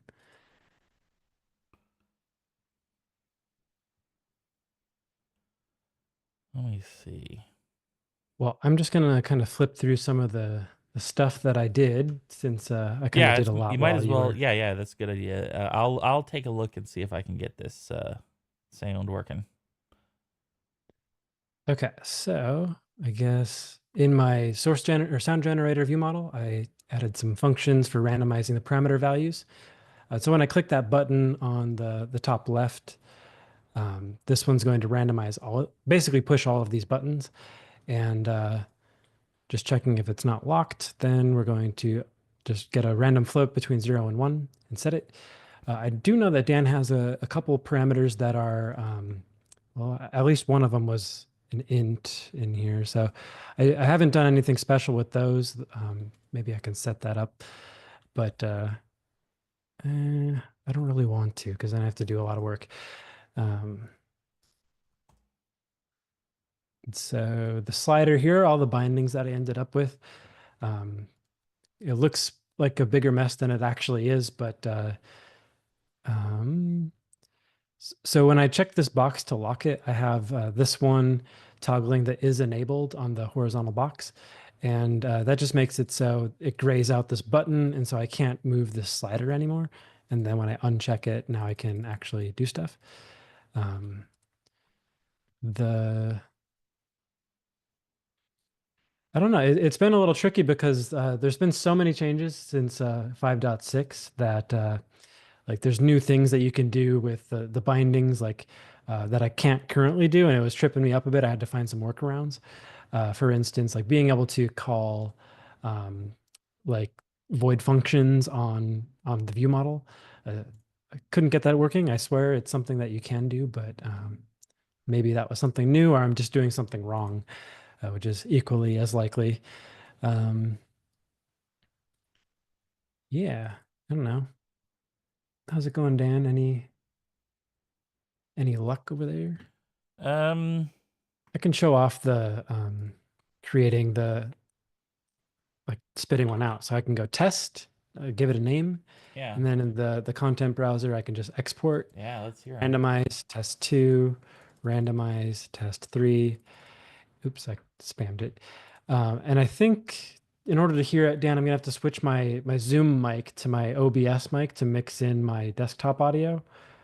Okay. Um, Do you need me to just like show my I screen think for a while? I got it up on the side. I just need you to not talk because it's gonna come through my mic as well. Because I'm gonna do desktop audio to share it. Good. Okay. So we'll just see if this is gonna let me switch over from my mic. Oh, well, I don't have a mic input for it, so I'm not really geared up for this at the moment, unfortunately. All Um, right. Yeah. yeah, you can talk, so it's Yeah. so maybe I just send you the widget and you do it on your side. Yeah. We can do that. We can load it Cool. up. All right. Did you Switch over to your screen. hold on a second. Mhm. Do you want to did you move everything over to the plugin? So I Can you? ended up copying your asset out of the folder. I can, yeah, I can Okay. totally. Let me do that. Yeah, because if then it's just an easy like drop it in. Yeah, it's like 5 assets that I made. So, Yeah, so um, here I'm just experiencing what you experienced here with the construct not working. Um uh uh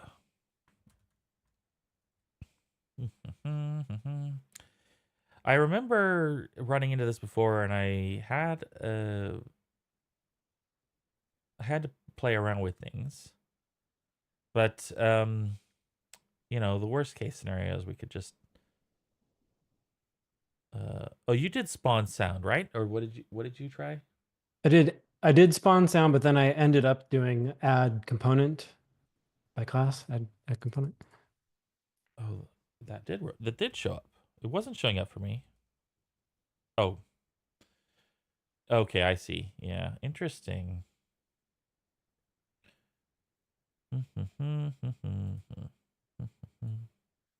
Um, Dan, you'll probably just need to enable the plugin once I get this to you.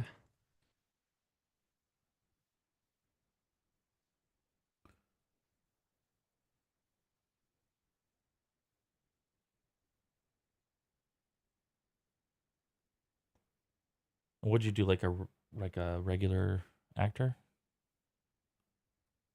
Yeah, I just spawned. A actor.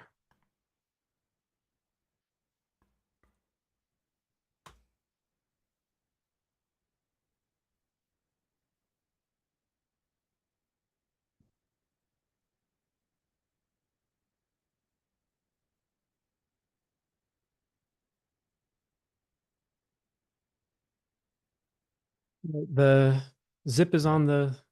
on our shared drive now. Because one of the problems that I've noticed is that yeah, the like something about the like transform struct defaults the scale at like a weird value or something like that. Hmm. Let's just see if this works. Yeah, usually I just split them and that takes the errors away at least. Yeah. So the other thing. So here's the thing: is that there's also. Oh man, it's been a while since I did this. There's also a editor preference where where did it go? Editor preference where you can set whether or not to spawn a new audio engine. In other words, you can keep the same audio device as the preview device. Yeah, create new audio device for playing an editor. We could take that off just in case. But the so let's try. Can I just make a I guess I should just make a quick button for my test here. Oh, thank you, box. Let's change this. Can we do replace with canvas panel? There we go. And we'll put some text in there and we call it press me. Okay, there we go. And then our button, sorry, our button is, sorry, yeah, button is variable. There we go. And unclicked. Let's just see if I can get a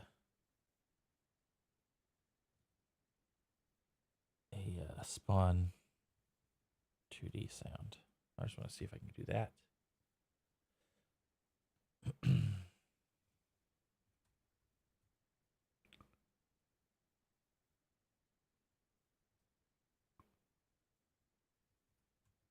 We're this close.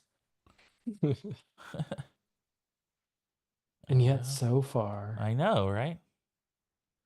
Well, it's always the last push that's the hardest there. Let's see. True. Can we get a ping? Can we compile? That works. Are you hearing it? Hold on, let me see. I haven't. Yep. Yeah, I can hear that when I just spawn a sound. I also So, still can't hear your stream, and you should enable that if you can. oh right. Well, I have to share screen here.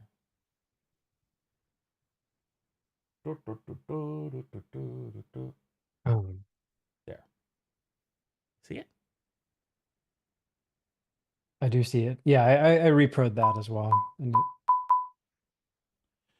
So my thinking is spawn the object and then use the audio component.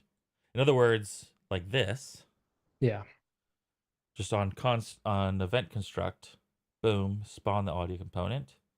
Then we have a valid audio component, and let's just check if I can swap the sound on it. So let's do a git. we're not. I'm just saying this is like, hey, Yeah, if it works, right? yeah. Like the hesitancy of like acknowledging that it is a way of doing things. We can I mean, we I don't know if we can just set the sound. What are you setting the sound to? Because it has to be the builder. No, I'm saying once. No, you don't have to. No, you don't have to do that. I'm saying there we go. I'm saying that once we've got it, this becomes instead of the button clicking play set sound and play or whatever, um, we have the button audition.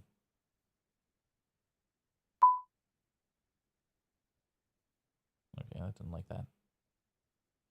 Is it not valid? That's interesting. Let's see. Yeah, I've got an audio component. It's not valid.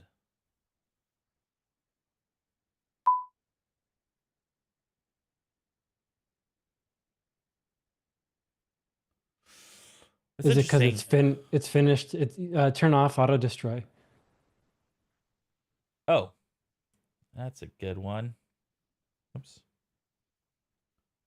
I guess I have to. Now I'm in a weird state here. Oh, great. Yeah. Try advancing your Oh yeah, sorry. There we go. Continue. There we go. I was like, It's okay. We're both here. We're both. that's really funny. Yep, there it is. Yeah, there we go. Boom. There's my sound. So I think you should try this. Just like Okay, yeah. Let's see if we can yeah, that's and then actually getting the new values or not. yeah, exactly. And then you could do like maybe something innocuous like this little click button or something like that. Where it's just like it's the load sound or something.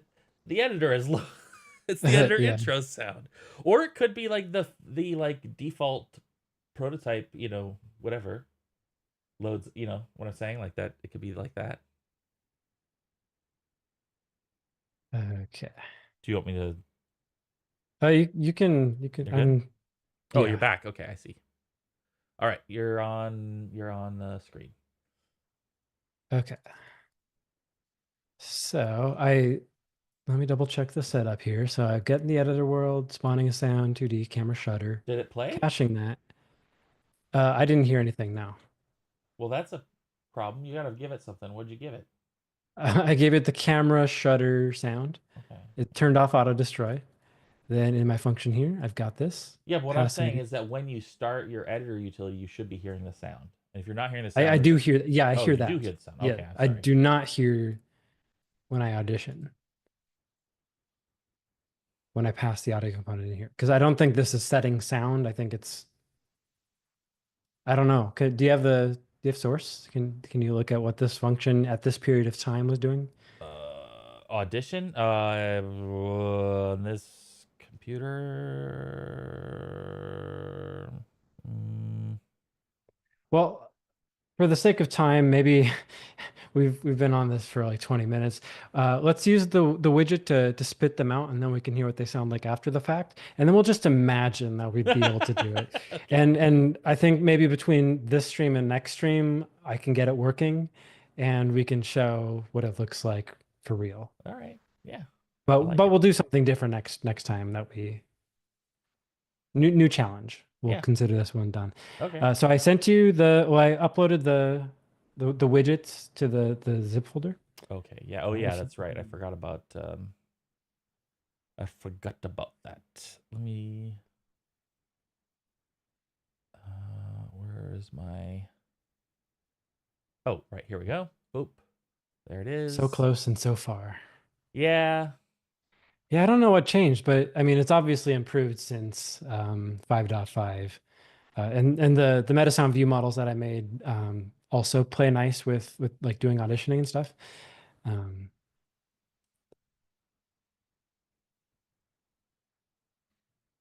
All right. but I'm happy with how the widgets turned out. It's not my prettiest work, but not bad for 3 hours-ish. Yeah. I mean, that's. I think. I think what's important to sort of appreciate is that there is like there's when you're um when you're creating something, there is a sort of evaluation of like how much time should I spend on this versus how much Yeah. time, like how much value does this bring to the team or the project or whatever, whatever. I think should just be there now. Yes. Okay. Cool. So this is the one. This is the utility. Whoop. Oh, that's mine. Sorry. Oh, the sound Yeah. generator. You named it nicely. Yeah. Okay. Hold on a second. Here we go. There we go. Boop. Oh wait. I should just right clicked. You'll want to enable the view model plugin as well Oh, if you haven't. I did not enable that. Sorry. And I think you're sharing my camera Oh, if I you want am. to. Well, we're going Hello. to enable the view model behind the scenes, so whatever. View, sorry, view MVVM. There we No, go. it's UMG view model is the name of it. Yep. That's a different plugin. Nope, Wait. different plugin. Okay. That's for But it UMG says UMG preview. view model. Okay, I see. Yeah, UMG. Gotta be precise. You're right. You're right. Okay. Yeah. Save everything. Sure. I can see Dan's screen, but not everyone else.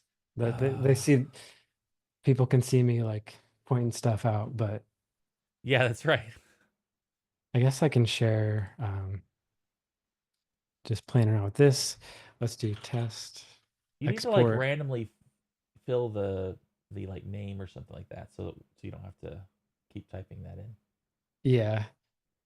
Like on every export, increment the integer value or something like that. Yeah, that's all fine detail stuff that I typically will do that just to make it more user friendly. So I can hear this one, but y'all probably can't. But this one sounds like a bird with like some bubbles. Um, you can see if I go Bird with through some of bubbles. these values, looks like the time inputs need to be um, aren't being set. Wait, are they? Yeah, 1.2. So if I look at duration and find duration in this list. Oh, yeah, you know what? It's because I did something in the widget where I didn't want to get triggers involved I didn't want to put a slider for a trigger. So what I did was when I get metasound inputs, I've got too many windows now. I'm checking if it's a float or an int, but I also need to check if it's time. So Dan, I don't know if you can see my screen, but you might want to do this on your end. Can you zoom in a little bit? It's just fuzzy. That's all. A little fuzzy for me. Yeah. Got like this is the problem with Zoom. The way that we're sort of using Zoom right here is that Zoom is compressing your video feed because it thinks it's Yeah. just your like avatar instead of like your screen. So it's treating the video feed a little bit differently. I am missing, I think, a widget class. Did you migrate everything over? It should all be there. Can I see your content browser? Yeah, here we go. Let's Check the widgets folder. yeah. So there's Is that the everything? one on the one on the right. Yeah, those are the only two things I sent. Okay, yeah. Okay. Just Um, want to make sure because when I go like so this, just make sure that yeah, in the widget you might need to set it for some reason. So click on the list. So like where it's no entry widget class specified in the widget designer. Like yeah, oh, click on yeah, okay, that. I gotcha. Scroll down and select the widget class, entry widget class.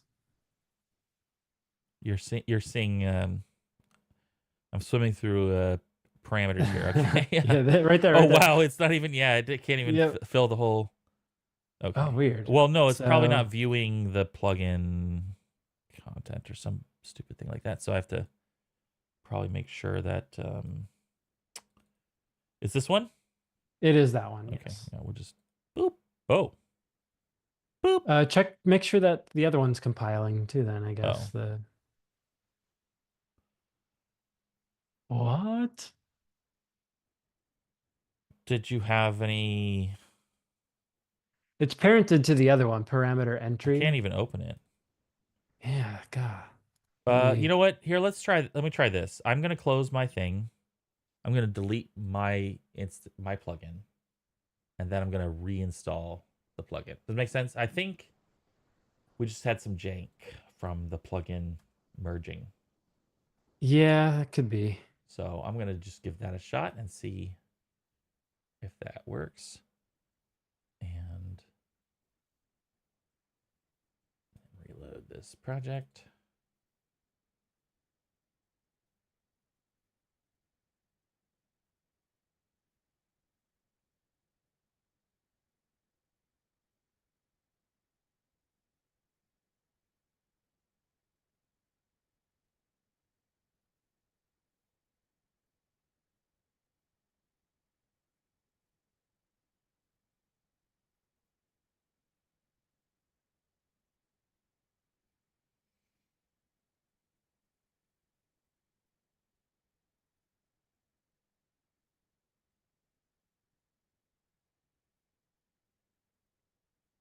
I think it's showing the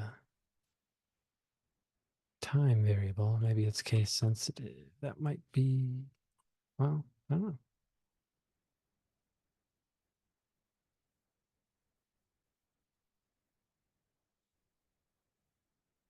Duration. Yeah, it's not won't let me open it. Cannot be loaded because it derives from an invalid class. Maybe your class is called something. That's weird. It's I've got it up here. Can I see your reference viewer on the wiki? Yes. Just sort of see. Oh, Okay. so Well, all right. I mean, it should be. So when I open this, maybe. actually is parented to that though. See, parameter entry. Let me just reparent it off of that, and I'll have to resend it to you, but this should still compile once I fix it up. Cool.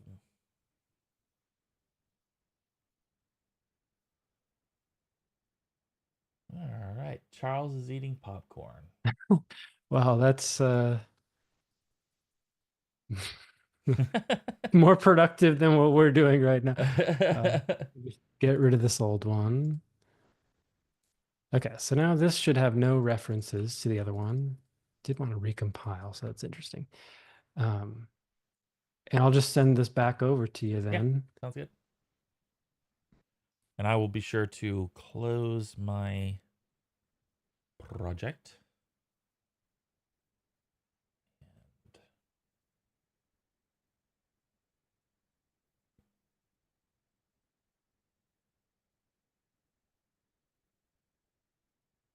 Okay, I sent that back up. Okay.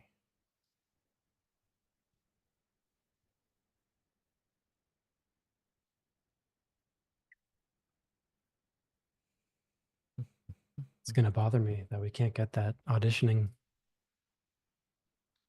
It's gonna bother you in a good way. In what way is bothering good? You're gonna be motivated. I suppose. All right. Put the content plugin back in and loading the project.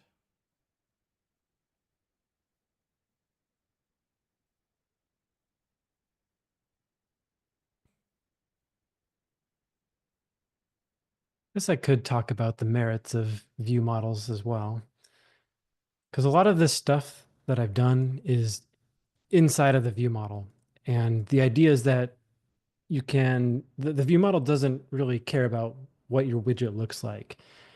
You can make a whole different user interface, and as long as your bindings are set up the right way, in theory, if you're a view model purist, it will function exactly the same, which makes it easier for testing if you have like automated testing or um,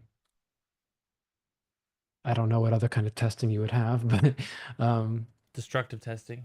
this, yes, like what we're doing right now, I feel is pretty destructive. We're not really. Oh yeah, Uh, you get the same problem. Do you have maybe it's a version issue? Yeah, I wonder. Are you on 554?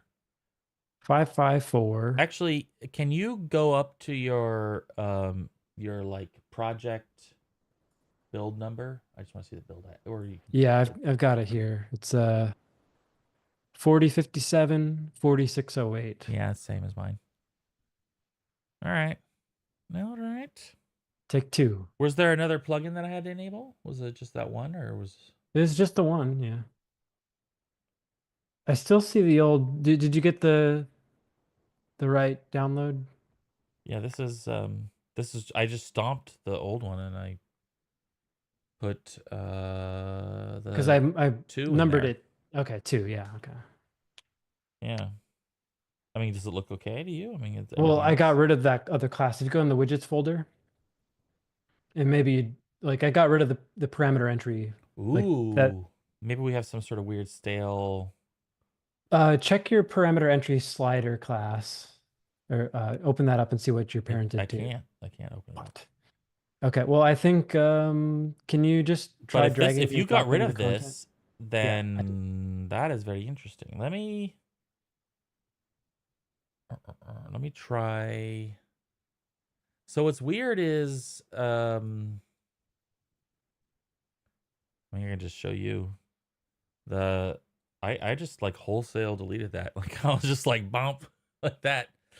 And then replaced it with this. But let me look inside here. I'm double checking now too. Let's see if that. What? Okay. Well, I wonder what happened Ooh, with it's my still zip there. because it's Yeah. still there. Yeah. Okay. I'm double checking all of my things now because we've spent. I still have the U asset in my. Oh, actually, I know what it is. I didn't copy my from the project. Aha, I sent you the exact same files. Nice. Oh, I'm such a genius. Um, okay, this is tech audio chat. Yeah. I mean, it's part of the experience, right? Is we all make mistakes. We all Some mistakes are more annoying than others, though, wouldn't you say? Like, sure, yeah. Absolutely. okay.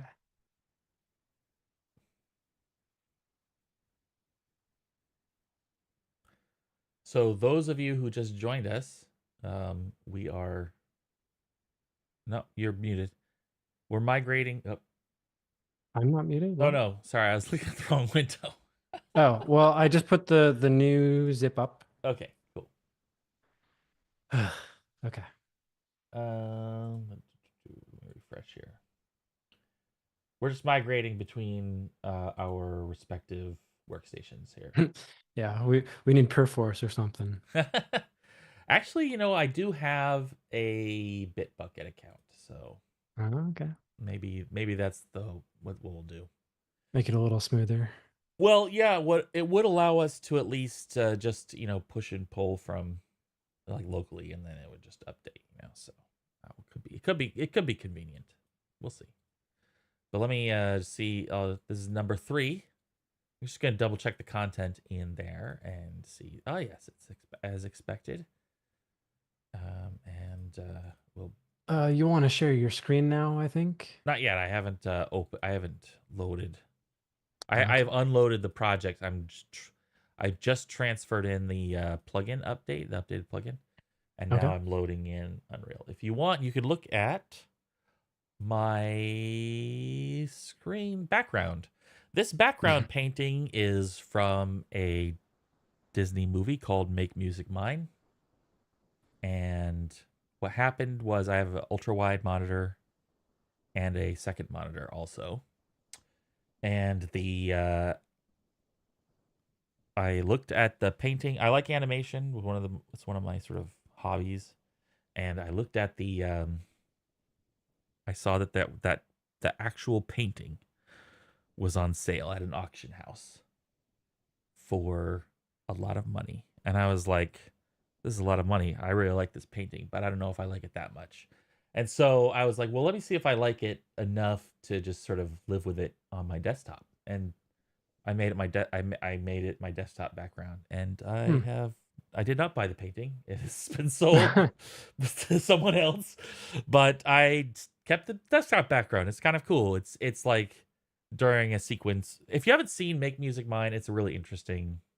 It's like one of the really early Disney films. And Hmm. anyway, here we go. Ba ba ba. Okay, yeah, it's the same thing, but Check it. we check it. We go in here. And then we go in here. And I like this. It's got the widget icon. So that's a good sign. Did I not click it? It Oh, there it is. opened. It opened. So it's not compiled though. Like go back to the other one and compile that. That doesn't So what does compile. it want? List we cannot connect pins, list item, object. This cast has an invalid. So Boop. go to the graph. Yeah. Okay, so you need to, do you have check the view models folder, Got these two. see if those open and compile. What? File. This one What are compiled. those errors? Um, got a empty class. What's the class Okay, supposed to be? so that should be parameter view model.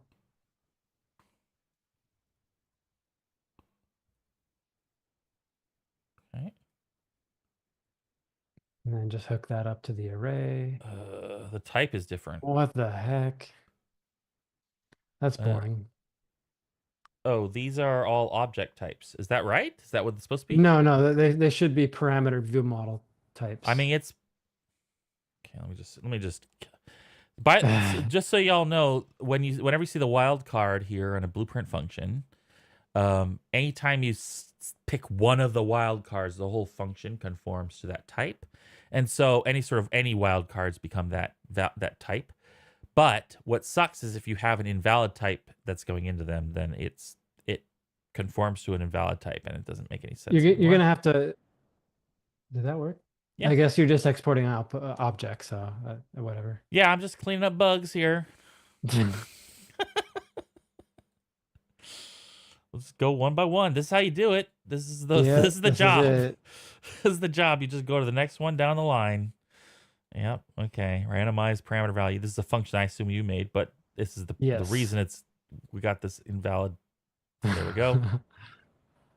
By the way, I'm just holding control down and then clicking away just so for the users, people at home. Just Alt and click it. Alt and click the node or the pin.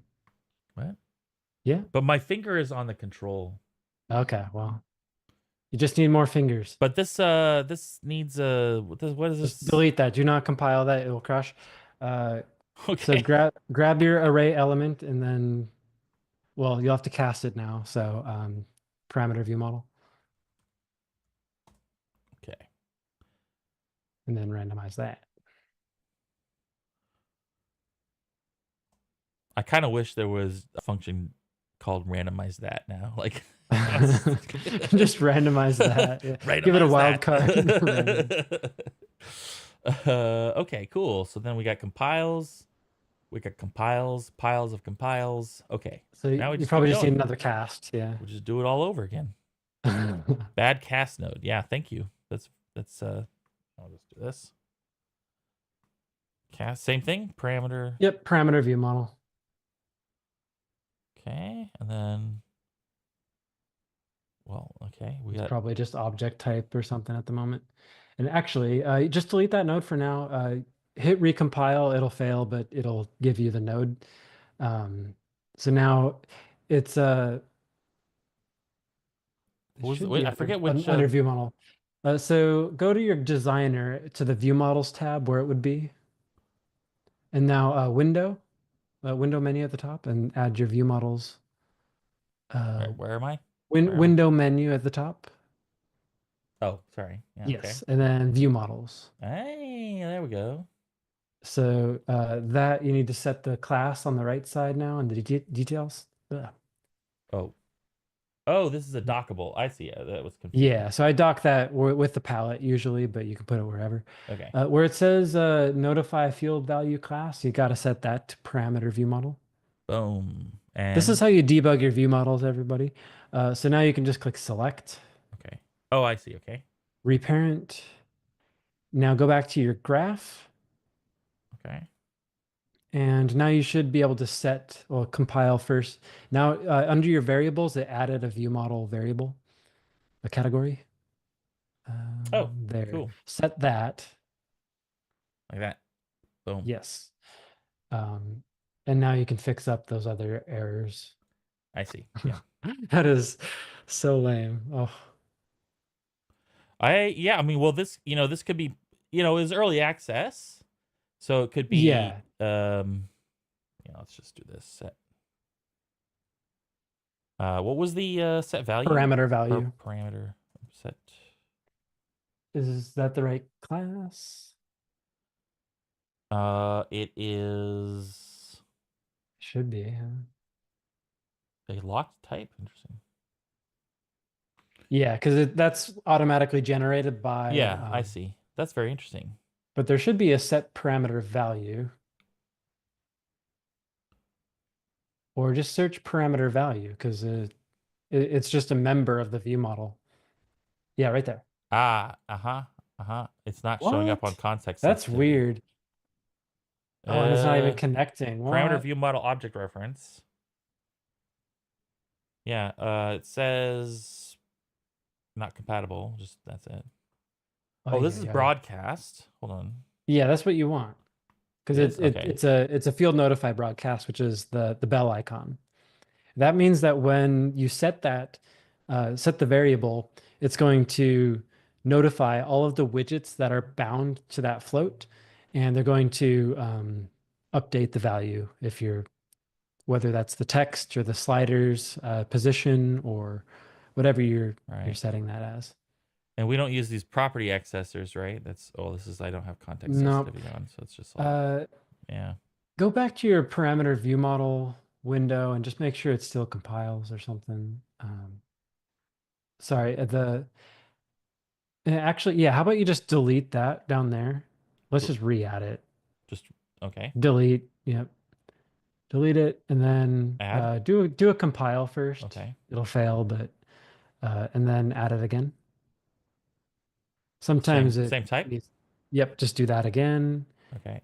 and go back to your graph. Should I not compile? Should I compile? You can Yeah. compile. Okay. This And is good. yeah, try it again now, just to set parameter value. Weird. Yeah, your editor doesn't like the plugin for some reason. It's got an issue with the view model. Um, Well, this should work. We already called this function. well, try it again. Random, because the first one was calling randomize on all of them, right? This one's calling on a specific one. Yeah, I don't have Ugh.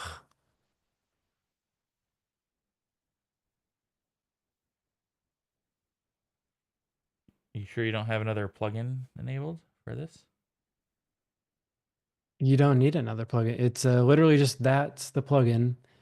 Hold on, Um, let's go through the rest of the like issues here and just make sure that there so isn't those are something. bindings on your designer tab. Yeah, okay. So you have to go to the window menu and then Oh, view bindings. maybe this is the issue. Maybe it's not generating these functions because there's no bindings, View bindings there. or there's something wrong with these. Yeah, see here, this is an invalid Yeah, field. it could be part of it. So that should be set to let me look at what I have it on. Parameter value on the parameter view model. So do you have, yeah, you have it right at the top there. Parameter view model and then parameter value. Okay, I bet that's So what do that. that. Yeah. So Yeah, I bet it's like early, yep, like stopping yep, early. So do same that one. one. And nope, you want to set that to parameter is locked on the Hold on. parameter Wait, what? Say that again? invalid field. Click on there and Yeah. then parameter view model Yep. is Oh, locked. okay. Yeah, I gotcha. Okay. Yep. Cool. And then All it's right. weird that it didn't give you Oh, a here's another one. Yep. uh We're working through it. yeah, This is yeah. it. So on the left side, it's the Yeah, parameter invalid field. value. Yep, parameter value in so this one you have to go to parameter view model. It's toward the top. Um, it's Uh, the last blue object at the top. yeah. That Okay. one. So do the drop arrow thing, Okay. Yep. and then set parameter a parameter value. Parameter value. Yes. Okay. And now Interesting. try Interesting. compiling. Okay, we got some more. Okay. I wish it would show all of the It's a errors little at once, whack-a-mole, not yeah. so, so now nope, that you want to set the name underneath of it there. There's the in name Oh, none. okay. So Oh, bind this. that, yep, to the parameter name on the parameter view model. Okay. Select. Yep. And then down below there was another thing, Yeah, there wasn't it? was. Let's see. There we go. It's Okay, this so value one, yeah? that one is the parameter value Yeah. again. Yep. Cool. Okay. Let's see. More. Yep. Here we go. The Yes. locked. Yeah, it's expected. There's only three values. There are three, nice and simple. And then the Yeah, there we go. same one at the bottom. So your last Oh, binding yeah, there, here. you want to bind that as Yeah, well. Yeah. okay. So this is, I mean, this is, just sort of like an interesting little warning, I guess. It could be the way that we have like parsed the plugin, the content plugin. Maybe something's funky Yeah, I don't know. about that. But Back to your graph as well. yep. Okay. Oops. Oop. All right. Shall we try it again? Yes. Set value param. No, sorry. It was just param value or just value. It was set parameter value. It's the same list of Gosh. stuff. Let's just see if it shows up here without the context. Value. It's not. I'm so confused. Oh, there it is. Oh, Right there. Wow. It's but it won't let you. parameter. Maybe we have broken something else. Let's just see. Make Yeah. sure. Oh, Oh.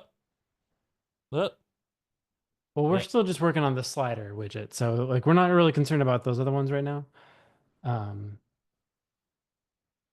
What does it say there? Object reference is It's not compatible. So incompatible, yeah. That one is. Oh, what is going? Okay, hold on a second. Let's just. yeah, This get maybe rid of something that. funky about that. Oh, I bet those were left over from before. Yeah. Okay. Here we go. Oh my God. Interesting. Gosh. Hey, the editor team works hard. Yeah, this stuff This is is super cool. And like these issues are not in 5.6, so well, not all of them, but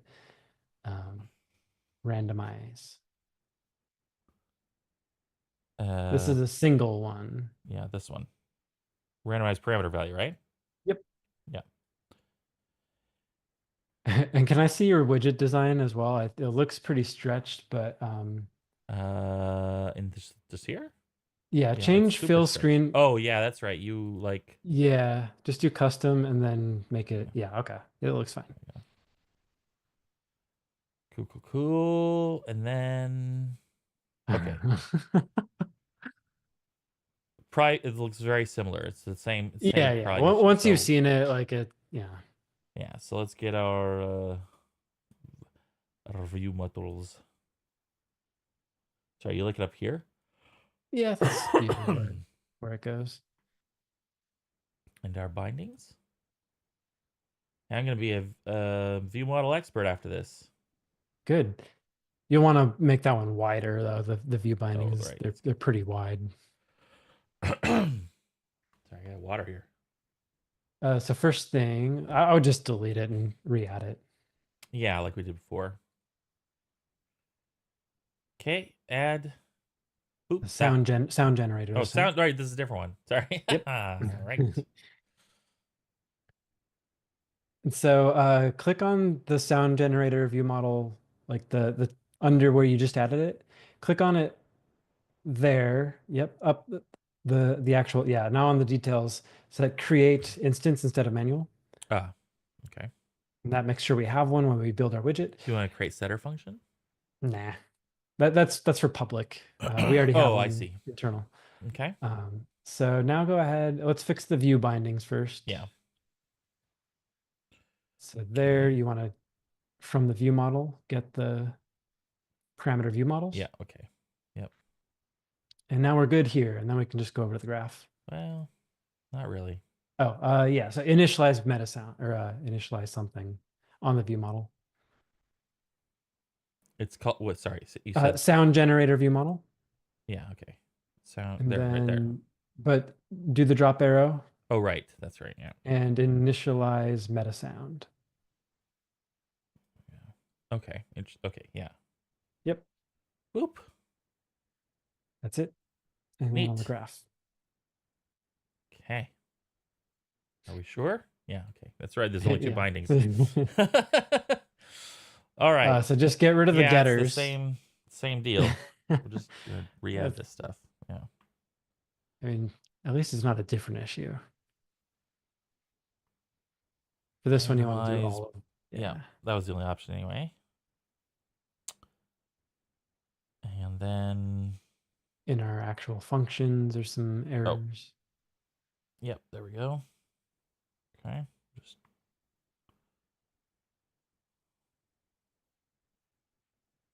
yep.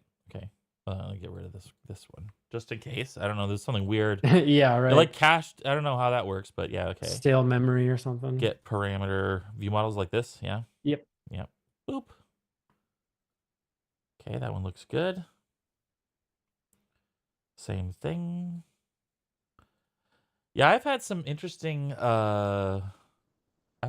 experiences with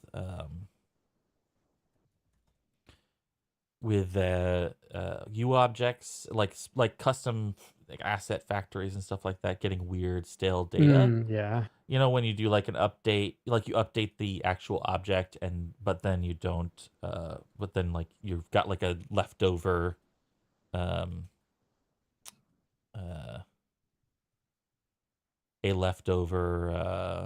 hold on a second, get rid of this. Same thing. Okay, get value, right? Yep. Value and name. Or it's value. Parameter value.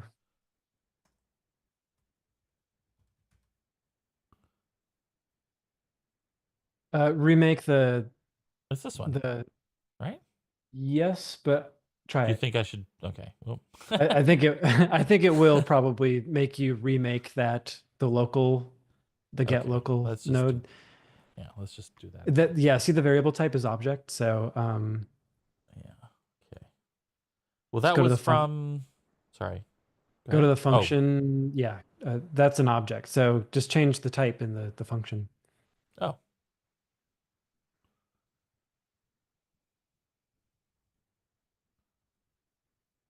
There you go. Now you can get that. Or just drag it all the way Yeah. over. At this point of the night, we're like, okay, keeping it clean. Is that that's not the one? I got the wrong one, didn't I? Yeah, you want the local one. I'll just fucking do this. Don't got time to clean it up. Okay, there you go. You could probably enable the context too if you want now. You mean When you're searching for it. Parameter name. Ooh, there's a lot of them. Yeah. There we are. All right. No, I think there's one more function. Okay. That was. We changed this function signature. Okay, see We did, but so in the what's the type of your array, right? The parameter view models. Is that you have getting that you want It's to plug into that? view model object references. Oh, here? These are This is objects, yeah, objects, yeah. because we didn't set it on the other one. So we can either just pass in the objects and cast, or you can go back and update the types. It's probably easier just to cast at this point. But okay. Or just bring that in, like, don't worry about passing it in as an input if you just want to like get it internally, you know? Well, I feel like we should just set it correctly on the sound generator Okay, view yeah, model. go for it. Yeah. Like it's just this, right? It's just this is where we fucked up. Sorry, Yeah, you're stream. probably just I you're gonna have cursed. to update more things though, and it's like, oh, Well, no, I mean, I yeah. guess, but like, just maybe not. Like, maybe it's just that one because we cast right afterward, right?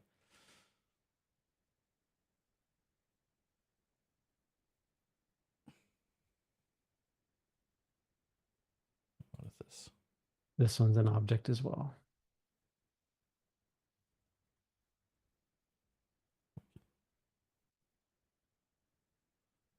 There we go. Yeah, so that wasn't too painful. Not too bad. I've had some pretty bad experiences doing that. Oh yeah.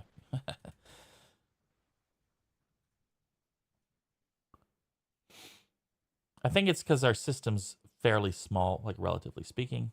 Yeah, that's So definitely up. So that's your binding now. right, we gotta update the bindings. Show us. Oh, Invalid. No, never I mind. don't see it. What's the error say?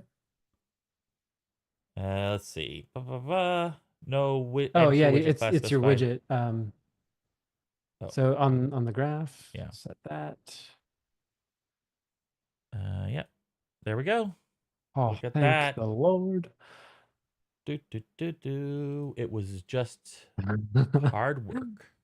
There you go. You got through it. We survived. Run the widget. Hold on, hold on. I'm Let's gonna do that. Just a second. I'm make gonna. sure it works. We will. No, we'll remain in mystery. We'll close the stream right now. No one will know if it works. I mean, yeah. Look at that. It plays a sound and everything. We just don't have the loaded meta sound or the Oh, reference you meta probably sound. just have to set that in this widget, the sound generator widget. Yeah, that's what I figured. Um, Yeah. Is it It'd just be in the graph? Is it just we got just the on the left there. okay, Yeah, there you go. set Yeah. that. Boop. Okay, let's just do this. Boop. Okay. Cool. Run. Look at all Yay. that stuff. Yeah, we don't have anything. And then the export. Oh yeah, we forgot to pre-fill.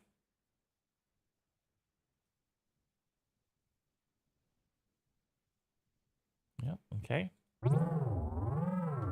There we go. That's kind of fun. Yeah. Oh yeah, it's gonna. I mean, we can just Yeah, overwrite whatever. It doesn't matter. I don't Oh, think it'll let you actually. you know, This is another 5.6 thing. randomize.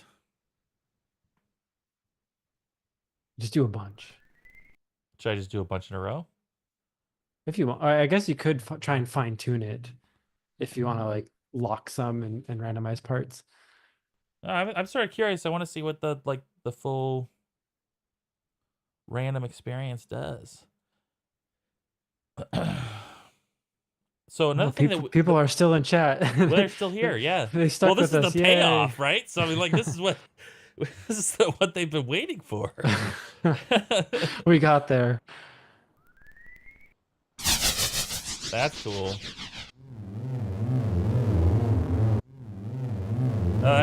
No, I forgot to hit randomize. I forgot. I was so caught up too with excited. numbers. I was like, all right, 6. So you know what we should do? So here's a thought. Okay, so we've got the export, right? Like Yeah. in other words, instead of auditioning, we have the export. We can play the export. Yeah. What would be nice is to be able to hear it before you decide to make a preset. That was pretty cool. Oh, I did it again. There we go. That was, it's cool, but let's see. There we go. That's cool, but delete. Delete. That's fun. Yeah, this is fun. I mean, this is, yeah, we should figure out what we have to do to like get audition Yeah, right. we'll fix it for next time. Yeah, Uh, yeah, it is working though, and I'm pretty happy with how it turned out. yeah. Exactly. Yeah. Okay. I'm gonna stop sharing, so we go back to the standard view, and show myself, and then we can switch back. A lot of logistics in managing the camera views. Cool. Well, yeah. So that's what did we learn? Uh, well, you learned how to set up view model I bindings did. and I sort of like followed along. That's like so this is one of the things that it's really good to bring up is that um whenever you see these sorts of whatever what educational content, I guess we could loosely call it, the it's very tempting to just sort of like do what you see and not really think about what you've done. And so, for me, I was sort of like following directions because we were trying, like, I was sort of, it was like an over the shoulder kind of thing.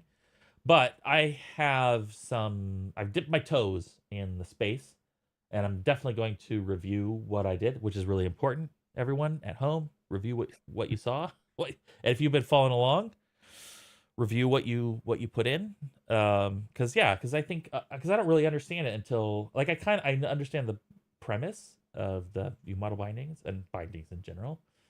But yeah, I'm gonna have to revisit. I'm gonna look over it and sort of see how it works, because I've got a basic version, a sort of working version in front of me now, and so now I can sort of like sift through it and look at it and sort of yeah. there So were a few things that I took less of a purist standpoint on. Like in 5.6, one thing you can do is well, that it didn't get working, and it might have just been me forgetting how to do it properly, is calling functions from, like calling void functions through a binding instead of having to do it on the graph. So that's just less interesting. blueprinting that you Yeah. have to do.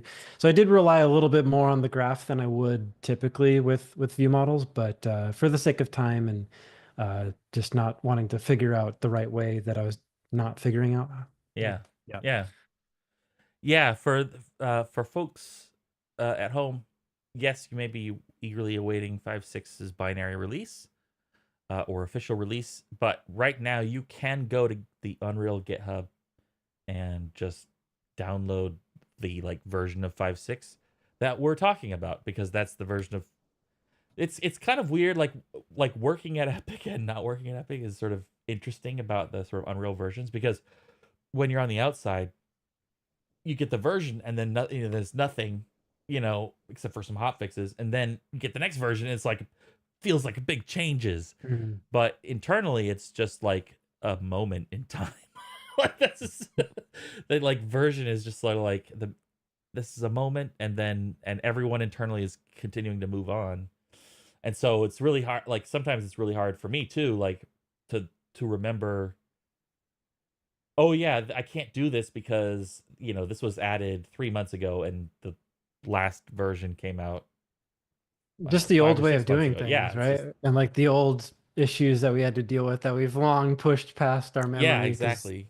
yeah.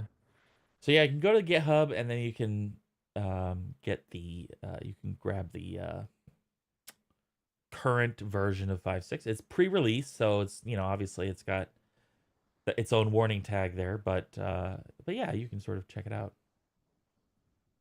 Well, so I think this has been a successful experiment so far. I think I'm looking forward to doing another week. I don't know how do you feel, Eric?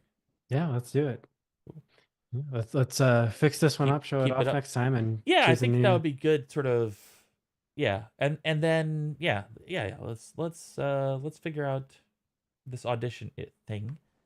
Best way to do it. I know there's a way, but Yeah, I know there's a way. I expect that there's going to be something a little bit. This could be a situation where we have to go into C++ a little bit, maybe like make a little function, like a helper function, to because like something isn't available. Some like something access like the preview world is something weird with like Metasound Builder or something weird like that. I don't know, but there could be something like that happening. So that's something we'll need to dig into. But yeah, I think this is still a success. It's pretty fun, just as like a spit out random sound generator, which is kind of what we were going for anyway. But yeah, so I hope everyone has had an entertaining time, and we will see you all next week. Bye. See you later.